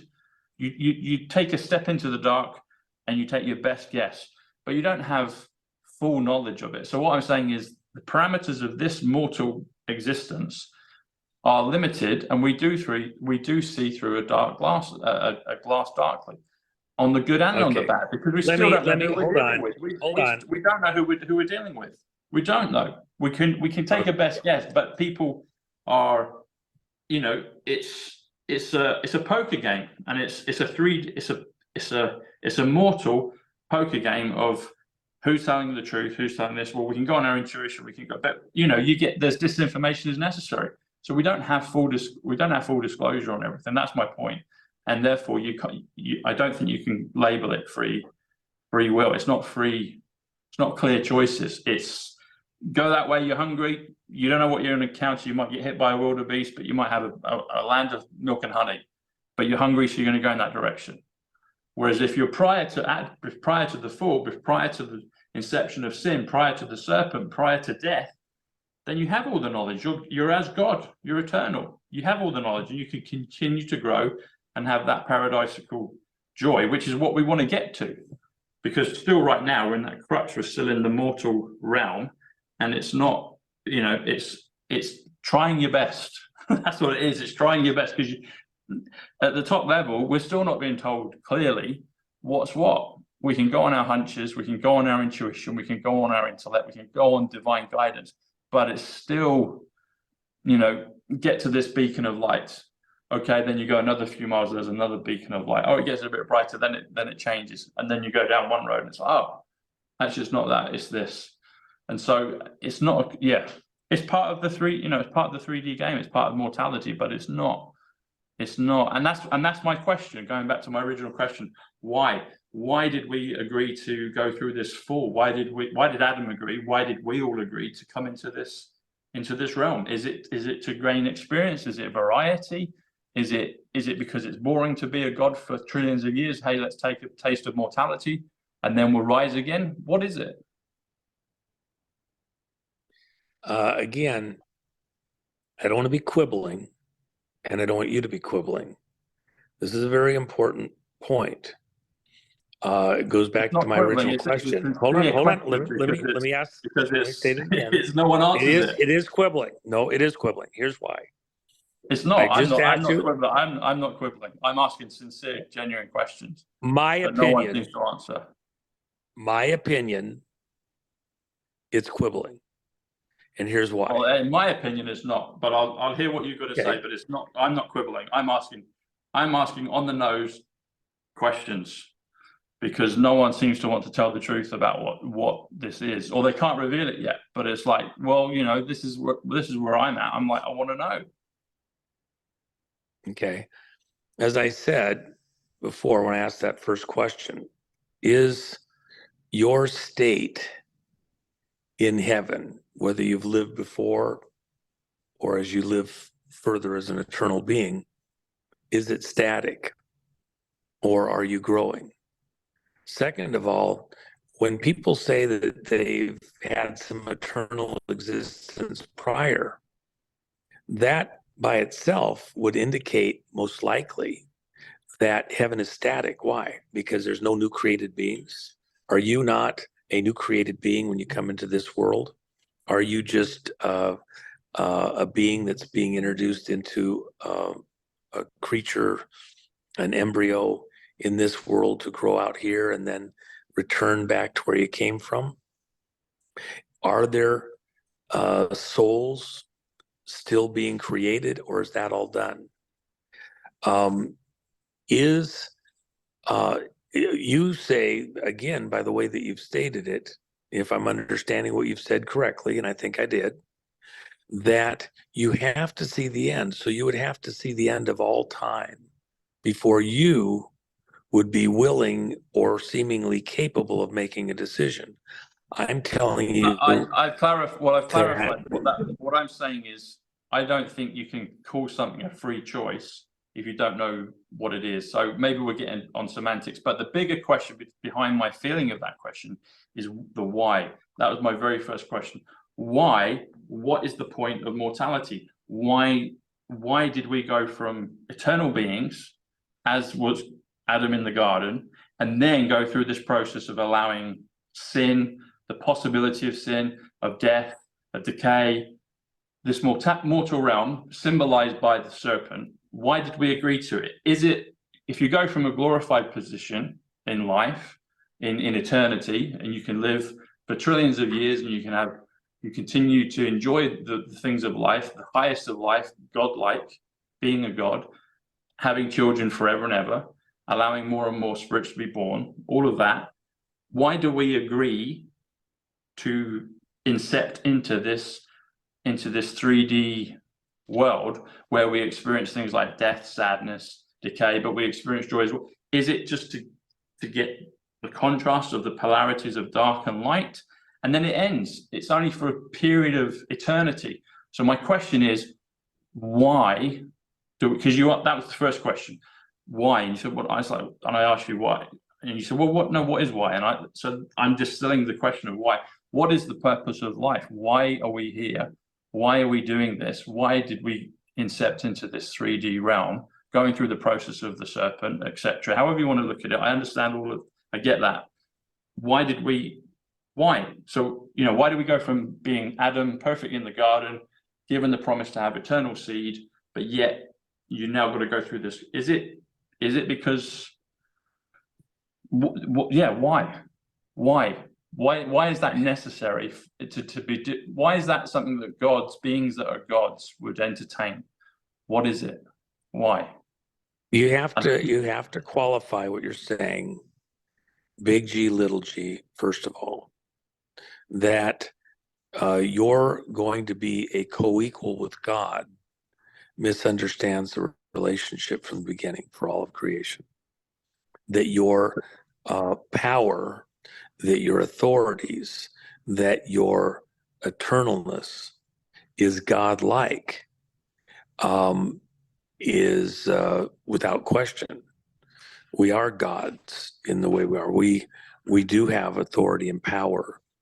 We are the gods of this world. That's why Satan Lucifer, the devil, sought to undermine our position of authority. Why? Because he was cast out of heaven. He was made below us. Because he creeped and crawled on the earth. He was made subject to mankind, Adam, because this was his planet that God gave him. Within the question of why, what is, and you've already touched on it numerous times, what is the purpose here? God walked with Adam in the garden morning and evening. Yeah. As Eve came in, they walked together morning and evening. Why? God, the conveyance there, the concept is that God enjoyed their company, enjoyed teaching Adam, enjoyed explaining all the things he placed in the garden for him and what the purpose of it was and where it was going. But in that same realm, it wasn't because he was running a computer program, that he was just programming an AI to do his will and showing it this and this and this, put this in the program, shuffle it that way. No, he had created something that was near to his own being presence, that would be capable of being a companion for his good pleasure, to enjoy and be enjoyed. And within that context, whether you agree with it or not, that's what we're given as the information why God did this. First, good pleasure. That's not enough. Is pleasure life? Is pleasure light? Is pleasure growth and happiness? And do you have to see the end of it if you've had time to see the beginning? This is why I raised a moment ago, and it's not a trivial point. Look at what happened with the 2020 election. Okay, just pause there a second. Hold on. I gotta finish this thought. Let me finish this thought. I gotta get this out there. But we're going, because we can't have a good conversation if I don't give. Hold on. I'm staying on point. I'm using a current situation that affects the whole world to make a point about what you asked about. And it's not a minor point. I'm not changing subjects. Okay, well, I'm going to take you back to the garden after this point. That's fine, but let me finish this point because I think this is critical. Okay. I don't want to lose your audience. If you look at the 2020 election, if Trump had won, would the world that exists at this exact moment bear great resemblance to what it does right now? The Biden administration, the people around Biden who've taken power, have taken the whole world in a particular direction. Now, before he was in power, you could only kind of anticipate where he might go. He'd given you lots of clues. He'd support certain things, and the people around him who came into power with him would support certain things, going after Russia and Ukraine, shutting down energy production, going a certain way with a certain crowd on the greening of the planet. There's all sorts of laws and ideas that they had told you they would do. And now, in this intervening period of 2.5 years, we've had a chance to see and experience the direction that they want to go. And now you don't have to guess at where we're at. You have real world experience, how they would rule, the ways that the world would go, and what the outcome is. We now could go back and speculate, but we had 4 years with Trump, even though it was opposed in many ways and there was mischief, what way he would go. You don't have to guess. Trump would not have gone into the Ukraine situation the way he did. He wouldn't have spent hundreds of billions of dollars over there. He'd have started to push for the prosecutions of some of the crime families that were involved there and try to come up with ways to reconcile with Putin and Russia, with these stances that we had there. He had already shown he didn't want the next war. He was going to shut these wars down. He had energy production forefront. He had a certain direction he wanted to go, whether you want to agree with it or not, on the greening revolution stuff. So now the two paths are more discernible over time. At the garden, when evil came in, and God could not have evil in the presence of the perfection of the garden. They were put outside the garden. Yep. And then murder came in, death, conflict, war. In the great end time judgment, where all of humanity that's ever born up to that moment in time is assembled, this great white throne judgment, it's said that Satan, Lucifer, the devil, the green man, this entity, is there before everyone in this great stadium of witnesses. And a murmur goes through the crowd, this huge, vast, innumerable number of souls. And the question is this the one for whom the nations went to war? Is this the one who deceived the whole world, this worm, this entity? And what was it that he did it by? It's a worm, doesn't have arms and legs. It's a serpent, okay? In the very beginning in Genesis, it says, now the serpent was the most subtle of all the animals, okay?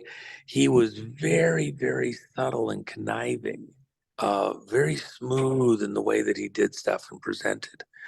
When you understand that, he, by subtlety, by little teeny pieces, he maneuvered himself. And then it says that Eve was beguiled by the serpent, which has sexual innuendo, and made a very good argument, made a very convincing argument, and got her to choose. And Eve was no idiot. She was very smart too. She was a student with Adam. She was behind Adam in a lot of things, trying to catch up, because she was created after Adam had already gone in and done so much work. She's learning the garden too, but she was behind him.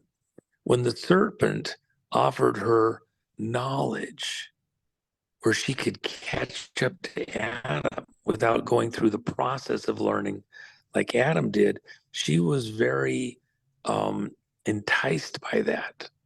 And she could have knowledge. She could be where Adam was, and like God even, in this knowledge, having a God nature as a created being in the image of God, but still having to go through the steps to gain that knowledge over time functionally. And she could get a shortcut. She was beguiled into going along with that, conned. She made a choice. She had knowledge. You would, from your viewpoint, you'd say, well, it was incomplete. Yes. And she chose to do something she was told not to. And she made a choice. There was a decision point, a point of decision, this luminal moment. Go this way or go that way. Do what your creator has said. Let's go through this process, walking morning and evening with your mate, your companion. You're going to get it all. It'll be there. Or do the shortcut with this enticer, this whatever, and you make a choice. And she knew when she did it, because the serpent was teasing her. He said, you'll die if you do this. But you think he's telling the truth? You know, look, you can touch it, you don't die. It didn't say don't touch it, it just says don't eat it. But, you know, Adam probably said, don't even touch it. We don't even take a chance. So you don't die. I can touch it, I don't die. There was some kind of con job that was done. There is today in the world the same subtle attempts to con us into going along with an evil path. And we're supposed to be smart enough. You're saying you're God-like, becoming a God, are a God, going to be a God, then you should have discernment and capability even now. Wisdom is the ability to foresee the future consequences of present action. Wisdom is the ability to foresee where something's going before you get there. The future consequences of present action. When the arrow leaves the bow, if it's just a little teeny off, it might look like it's headed for the target, but as time goes on, as it goes further and further out, you can see it misses the target because it wasn't aimed correctly. That's wisdom, to be able to see that you're on track or you're not on track. So at the end of the day, a perfect God requires perfection and is surrounded by perfection with no shadow, no hint of evil anywhere there. If you're saying that you have to know exactly where the arrow is going to hit before you ever let it leave the bow, I would agree. If you have to say that I have to see the actual arrow hit or miss the target before I'll make a decision, and I'm going to wait until after the shot's been fired before I make a decision, then I would tell you that that's not necessary. And you can see societally, you can see in your life experience, and that's what in part I get that, but that was my see that there is a good and an evil. Do you agree in the most basic premise of all that there is good and there is evil?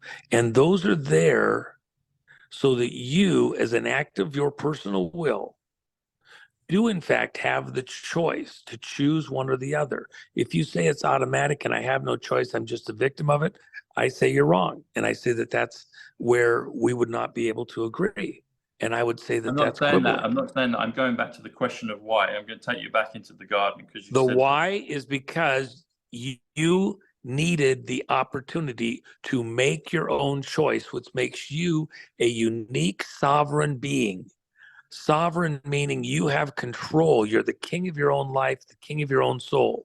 You get to make a choice.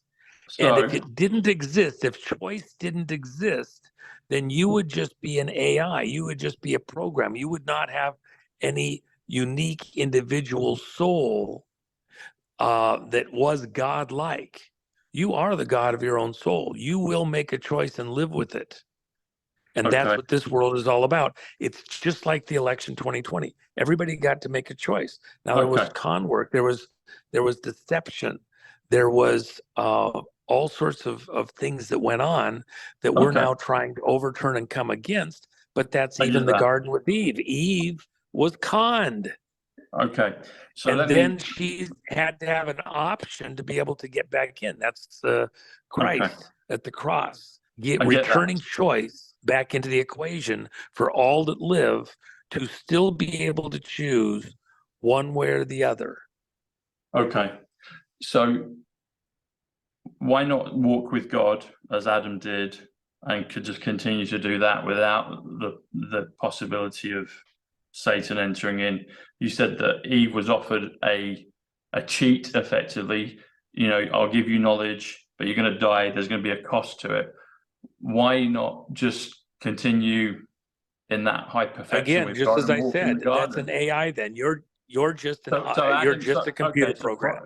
So prior to the serpent entering, if there wasn't in Adam, choice, was AI. Choice wasn't right? Real.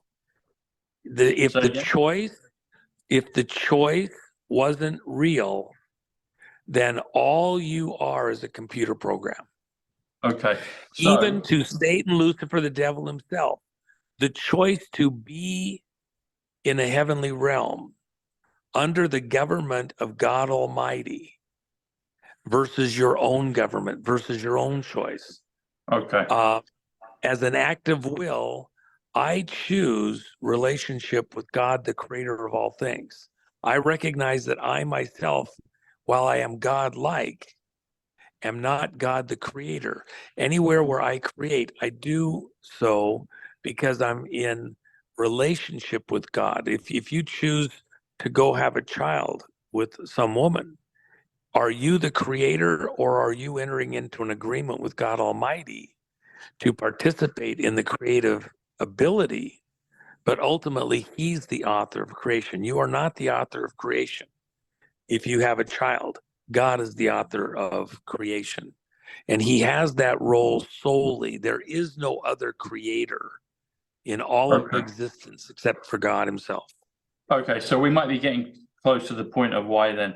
So Adam in the garden, as the great scientist, by definition of what you said, without the choice or the option or the possibility of sin to enter into the world, if that hadn't have happened, by definition, Adam would have been an AI, or was an AI until that point. Is that correct? Yes, because he wouldn't have had Okay. the option to choose Okay. God. He would have You've just answered. been You've answered. doing what he's programmed to do. You've answered the question. Why? One. You've answered the question. That's what I was. That's what I was. I understand what you said. That's what my question was, and I felt that, but I hadn't put it in terms of AI. So basically, it is a necessity to progress, to become more godlike, to become more like G, capital G, as opposed to a God lowercase g. We have to have the choice to choose for ourselves and experience all the perils of both sides and choose. Even to the top of all God's creation, think of all the heavenly angels. Think of the archangels, all the way up to Satan, Lucifer, the devil himself. Next to God in heaven, the heavenly location. And yet choice had to be real. And it wasn't just Satan that made that choice. Satan and a third of the angels chose against God, warred against God, revolted. But 2/3 of the angels chose not to go that route. That's the cold-blooded, the reptilian, to leave the presence of the author of life. The devil has an act of will.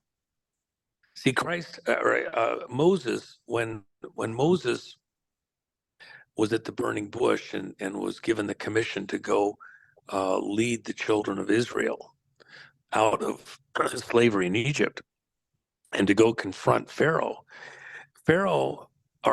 Moses says to God, he says, well, on whose authority am I supposed to tell Pharaoh that I'm here to take the people out of Egypt? And remember, Moses was raised in Pharaoh's court. Okay, he was raised to be Pharaoh. The Pharaoh that he confronted was raised as a brother to Moses. They were both raised at the same time.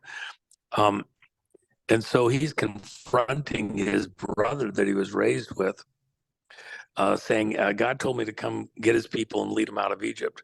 And Pharaoh says, on whose authority? Who's telling you to do this? Why should I listen to you? And Moses, no doubt, told him the story of the burning bush, and he met, God, and he told him this, and Pharaoh, God at the burning bush told Moses to tell Pharaoh when this question's asked, tell him, I am sent you. I am that I am. That was to be the answer. So that's what Moses told Pharaoh. I am, the great I am, sent me.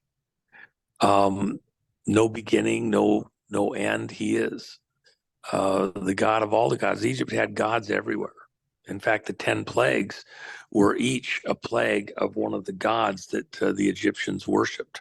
Okay, they liked flies, they liked frogs, they liked all sorts of stuff. They loved their river. And so the plagues were the breaking of each of the gods of Egypt to show that there was no God greater than the God in heaven. Just like the contest with Elijah on the mount between Baal with his sacrifice and the great God in heaven, which was the one that was received and burned up, there on the mountain with Elijah. So then you go back to Satan, Lucifer, the devil. What was his sin? He willed to be a co-equal with God. As an act of will, I am. God's the great I am as an act of will. Satan loose for the devil in pride because he was so beautiful and strong and powerful and mighty, willed to be his own God of creation, yet he couldn't create anything. He was the creation, not the creator. But a third of heaven was beguiled by Satan, loose for the devil himself, bought into the subtlety, and a third of heaven was cast out. It was an instantaneous reaction because pride, the shadow of sin, could not be allowed in God's presence. It was ejected instantaneously. That's this world that we're in, where we're still confronted with the same choices ourselves personally as have existed all the way along. We choose. Do we choose to be in the presence of life, to be co-creators, but not misunderstanding our place in the government of God, working with him, but not trying to be a co-equal or supersede him like the devil wanted to? And that's the why we get the choice. We get the opportunity for choice, because those that go out in eternity in the presence of God are there as an act of will to be with God, not choosing to try and subvert, overthrow his position over as the creator overall, but to be co-creators with him because he has befriended them, because it pleases him to do so. That's the rebellion in heaven. Who was the first rebellionist? It wasn't Adam. The first rebel was Eve. And then she taught Adam the trick. We're in this conflict now where that is what this world is about. Even with things like the election, the stuff that I'm dealing with there. Now that you've had a few years to see where this is all going, when the moment comes here shortly and we push the pause button, you'll have seen where it's going. You're going to get a chance to still pick a side and decide if you actually agreed with where this is going or you were frauded, and rethink the direction, not just of America, but of the whole planet. That's this moment before the millennial period, the 1,000 years of peace on the earth. Everybody gets to pick a side. Choose carefully. That's the why moment. How long will this pause period be? 4 years. Really? So we're going to get to that, and then there's going to be another 4 years after. The world is so screwed up, but America itself is so thrown off, screwed up with what's going on. We didn't get here overnight. Rome wasn't built in a day, and you're not going to get it unraveled or unwound in a day. And just to even get, once I was hiking, and I'd gone to a mountain lake. There was some fish there that I'd seen previously, and I wanted to go up and try and catch those fish. So I came back, got my poles and everything and a waiter, and wanted to go out and do some fishing there. And had a great, beautiful, 2 beautiful days. It was pretty strenuous hike to get up this location, several miles straight up. And when I was coming back down on the second day, I thought, I know where the trail is and all this other stuff. I could even see way down in the distance where my hot rod was parked. And so I thought, yeah, actually, I'm just going to go this shortcut, because that other route that I came up both days, it was nice to go this long winding route because it was shallower. It spread the inclination over this long path. But going back, I thought, you know what? I don't mind if it's a little steeper. I'm just going to go the steeper path back, and I'll probably cut 1.5 miles or 2 miles off. And it was getting, later in the day, and I knew that it was going to be dark. Not that much further. I'd stayed fishing longer than I should. And so I was trying to cut some time off of what would have otherwise been about a 2.5-hour hike back. I get further and further down the hill, and I'm kind of cutting through all the brush and everything, and pretty steep thing. I reached a point where I couldn't go any further unless I literally was going to rope up. And I didn't have any of that kind of climbing equipment with me. And I realized that actually there was no way I skirted this very steep area. I was skirting it for quite a ways, and I finally realized actually it's only getting worse the further I go. And the only option that was left to me eventually was to hike all the way back to where I'd left the trail up the hill, find the trail, and go the way that the trail was supposed to go, because that somebody had figured out long before me that wasn't actually an option. It looked like a great option at the time until I got down there further, and then I realized, oh shit. And so then I had to hike all the way back up. I finally found the trail. It was getting dark, and then had to follow that trail down in the dark, which took me way longer than I ever planned on in the first place. And I got fish in my pack that are starting to get pretty warm and no smear. I got to the car. It was like an hour and a half after dark, and it was not an easy, because I hadn't even thought about bringing a flashlight or anything, you know, all the stupid stuff. But anyway, I'm smarter now in my old age, maybe. My point is, even like with the election stuff, we've gotten to a certain point. We see how this is playing out, what's going on. Is there a shortcut to just continue on and get fixed? You're cutting out, Juan. Can't hear you, buddy. You cut out. Can't hear anything you've said.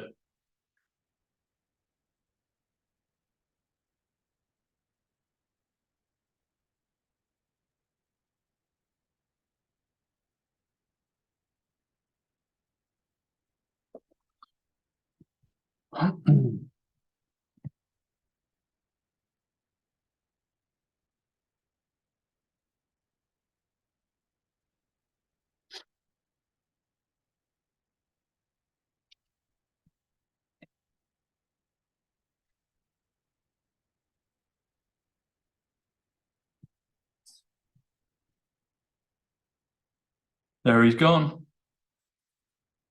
Well, there you go, folks. That was an interesting one. So Adam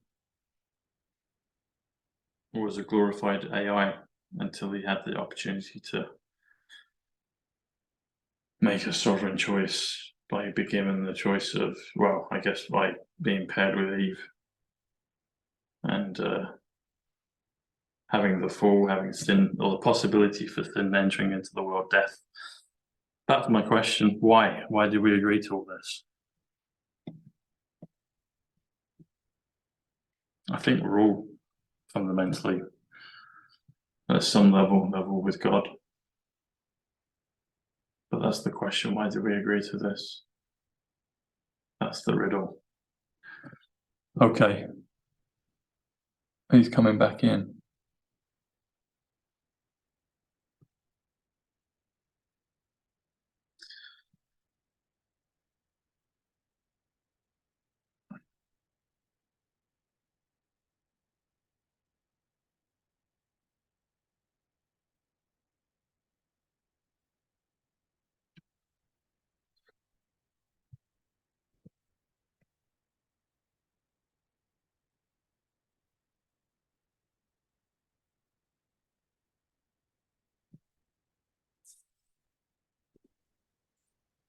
Are you hearing me?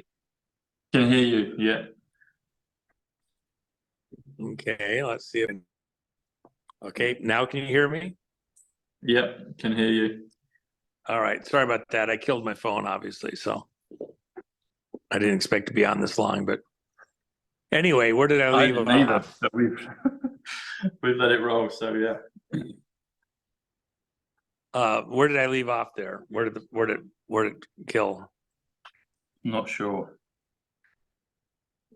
Well, I can tell you that the whole point is that we as a people, we have to go back up the trail. It's going to be a little bit of work. And that's why I say 2020. 2020, it's not over yet. We have to go back to the 2020 election. We cannot just go forward to 2024. The clarity of the in getting this crowd into office over the world, not just America, cannot be allowed to stand.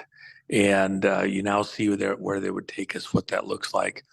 And now we begin the fight back to get the true leadership that we actually, the crooked leadership, get them into power, and then begin to dismantle some of these constructs that have come into place in the interim. So that's where we're at. That's what's going on. And people need to take a deep breath, enjoy the show, get the popcorn out. The show not being because there is real horrible things that are happening, death, slavery, destruction on the planet. But the show part is what the Democrats and the people who stole and have gotten into power, what they do to try and get through this, to stay into power, and the dance that they're going to go through as we come into the situation to dismantle these constructs and to recapture control, not just of America, but of the world, and take it in the correct direction. And that's the moments ahead, coming now. So the pause, are we going to see any kind of, is it literally just a pause, or are we going to see any kind of, Kim Clement talked about 4 years. Are we going to see something different on the pause? Is it just literally a pause, or is it a reality pause as well, a change, and then we move forward? It's not static. We have to go dismantle those things that are going on in the world that left in their courses would take us to destruction, take us to nuclear war. We've got to back up and take those people, those fraudsters. I'm sorry, say again? I mean, more, is it more in terms of the reality that we're in? Is it going to change, or is it just more of, okay, you're identifying the perpetrators, and the world's going to see that? Is it more of that? Is it the mechanics of going through bit by bit by bit? This happened, this happened, this happened. This is what it was, and the world will see that, or are we going to see some kind of twinkling of an eye moment as well with it on that pause, or is that no, further down the line? No, don't confuse a end of this period millennial moment with what's about to happen right now. We have to go in and by justice through judicial function, expose every one of these evil monsters, and then see justice done. Criminals, thieves, traitors, murderers suffer legal consequences. We as a people need that to happen. There's no secret rapture. There's no secret taking of the monsters off the streets, and then we just go on like it's a TV show and go to the next episode. We as a people must administer over and see in a Nuremberg type sense, justice is still in effect, that we can enforce lawful judicious right action. That's part of the healing of the nation. It's necessary.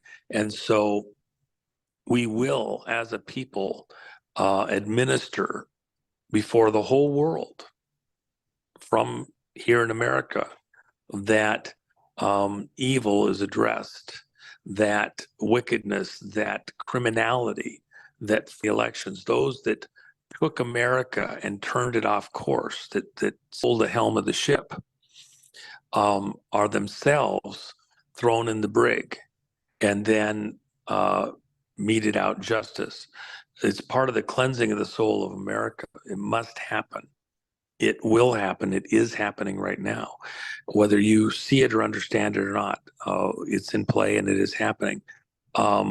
It will become more and more apparent with the first counterpunch that we're on our way.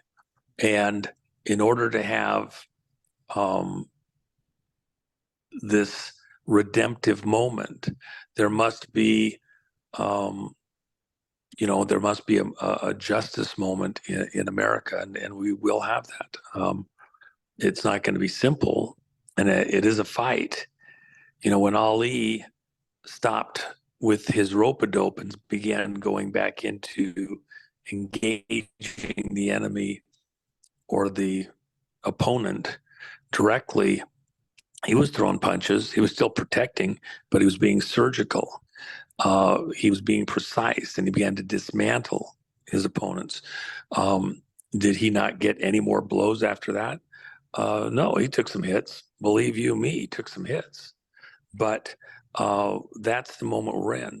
And we prove our mettle by, taking on in this moment. Look, the bullfighter, that bull is more dangerous in the last minutes of the bullfight than he ever was at the beginning, because now the head's down. That's why the head is down. As the bull gets more and more tired, he also becomes more dangerous to the bullfighter, because he turns his head and tries to catch it with the horns. And the charges become fewer. The bullfighter actually has to get down oftentimes on his knees and beg the bull to charge him one more time. But when the bull finally does charge, he has to be deft and get out of the way, and those horns trying to catch. Bullfighters, the most dangerous part's the tail end of the fight. They're tired also, whether you realize it or not. And if those horns catch the bullfighter in the legs, they'll break the leg wide open. The bullfighter dies of a femoral artery burst, and can be dead in seconds, 30 seconds to a minute, long before any medical attention can get there to save them. We're in the most dangerous part of the bullfight. And that's why I portray Trump as the Matador Megador. I believe this is the imagery that people around the world will remember when they think of this moment out in the future, with this single combat in front of the stadium of the whole world of witnesses willing to get in the fight against the deep state as a figurehead for all the rest of us. We're living vicariously at some level, making choices. We'll get the choice, the opportunity to judge those evil people who tried to steal the course of the world, and in fact did in many ways, while we fight back to bring our world back to a saner place. And hopefully will for some period of time, starting with America. And then, God willing, we can go out and help the rest of the world in their own things, not as to be our brother's keeper, our brother's master, our brother's sovereign, but as our brother's brother, to help the rest of the world to take on the monsters where they are also. It's an epic battle. We're going to do it, and we do it gladly because we have God on our side, and that goes to the tail end of the story, the why. We align with God in seeing justice done. That's a very godly virtue, a very godly pursuit. We choose to align ourselves with truth, justice, the godly way, and choose that way for the American way. We choose to do righteously. Monsters have gotten control of the helm and taken America and its people and enticed and coerced and baited us into doing things that aren't where we were headed with the Pilgrims and godly men that founded this country. We choose to align ourselves with righteousness, godliness, the divine, as ministers of God Almighty in heaven, and not as tools of Satan, Lucifer, the devil, the evil ones, bringing death and destruction into the world. We're choosing a different course. Thanks, Juan. Appreciate the chance to visit with the audience. Always enjoy it. Hope people enjoyed that. I always enjoy sparring with you and having these types of conversations. And for those listening, this was a great question and an opportunity for me to at least give a perspective. And I appreciate the opportunity to have that kind of a discourse that we just had, Tom, to wrestle through some of these hard things that aren't easy to get answers to. But let me say that beyond even where we were at the conversation, some things God himself has to show you.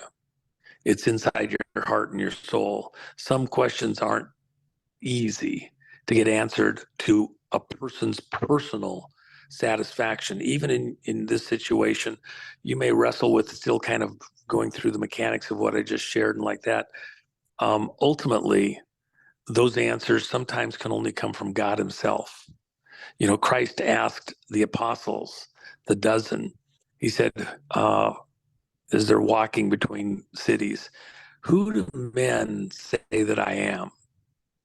Who, when you're talking to people and you go to these various, who do they say I am?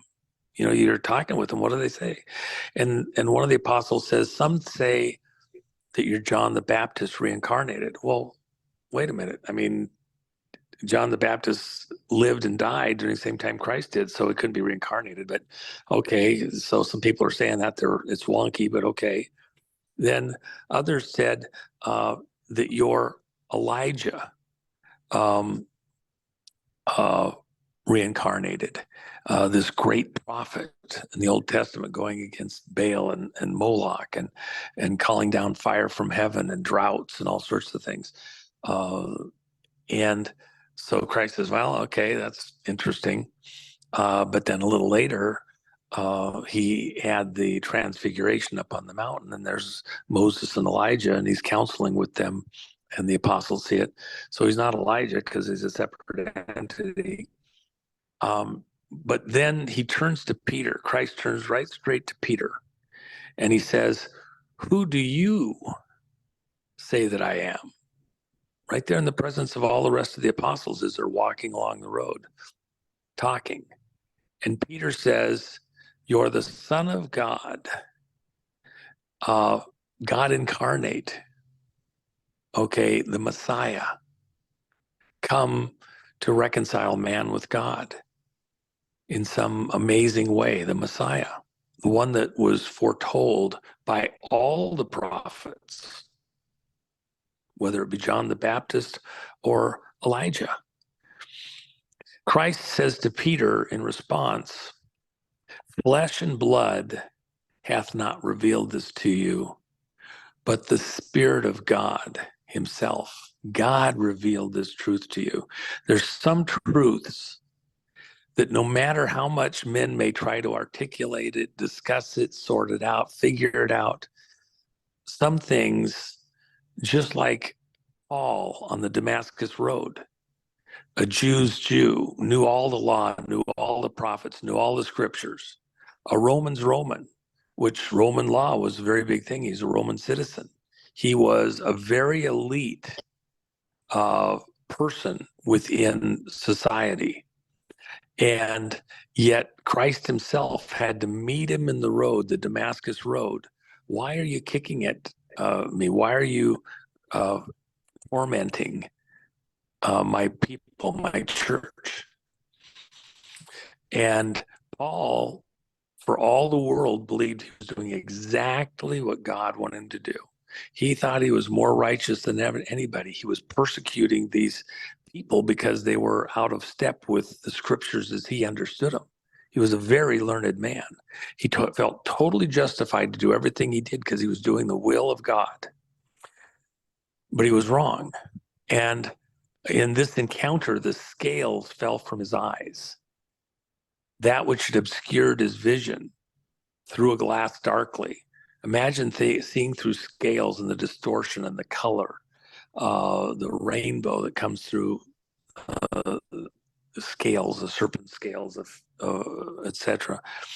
The serpent scales that were covering his vision that obscured how he saw the world. They fell from his eyes. He saw clearly. And then after that, Paul had to go into seclusion. He didn't go to the Christians. He didn't go to the Jews. He didn't go to the Romans, anything. He took a decade to relook at everything he knew, relook at the writings, the scriptures, the laws, before he began to go out and re-engage with the Christians. And even then, they had a long memory. They realized, this is a guy that was persecuting, that was there when Stephen was stoned to death, and other persecutions that happened, that was on his way to Damascus to dismantle the church there. God gave him insight, and then it took a decade for him to process it and rethink everything he knew, and then go back and be this amazing person in the formulation, putting together the structure of the church. There's a lot of stuff we know from all the stuff we've learned, everything we've been exposed to our whole lifetime, that we know perfectly wrong. And some of that we only get understanding by divine light. God is more than willing. In fact, he invites us to inquire of him, to seek his counsel, seek his understanding, just like Adam and Eve in the garden, walking morning and evening with God. Adam, what'd you find today in the plants? What did you understand about these animals? What's your question that you developed in the course of the day? By the way, when you go out this morning, you might look at that plant over there. You might think about moving it over here. You might see how they're related. And by the way, they're in the same family. We need the counsel of God Almighty to get through life in this world. It's convoluted enough. It's crazy enough. Some things defy human logic, but God enjoys giving us that which we need to understand and working out with it, speaking it to us directly, just like he did with Paul. My prayer for everybody in this audience, God loves each one of us, and for his pleasure seeks to get into right relationship with us, to bring us in, to show us beautiful things, just like he showed Adam the garden and taught him everything. He enjoys to show us this world, give us ways to get out of the crises we found ourselves in, show us the path back to get on the right path, to get off the hill. If you ask something from God, you ask for bread, he's not going to give you a rock. You ask for fish or food, he's not going to give you a serpent. God's very faithful. God's as serious as you are. If you're serious about understanding things, God's as serious as you are. He's as serious about showing you things and teaching you things and bringing you into right relationship with him. That's the beauty of God Almighty. He's not here to destroy or judge. He's here to bring life. It's his nature, and abundantly for everybody in this audience. There you go, bro. Thanks, Juan. God bless you. There you go. Look forward to the next time we get to visit. Thanks, man. Take care. All right. Take care. Bye. Bye.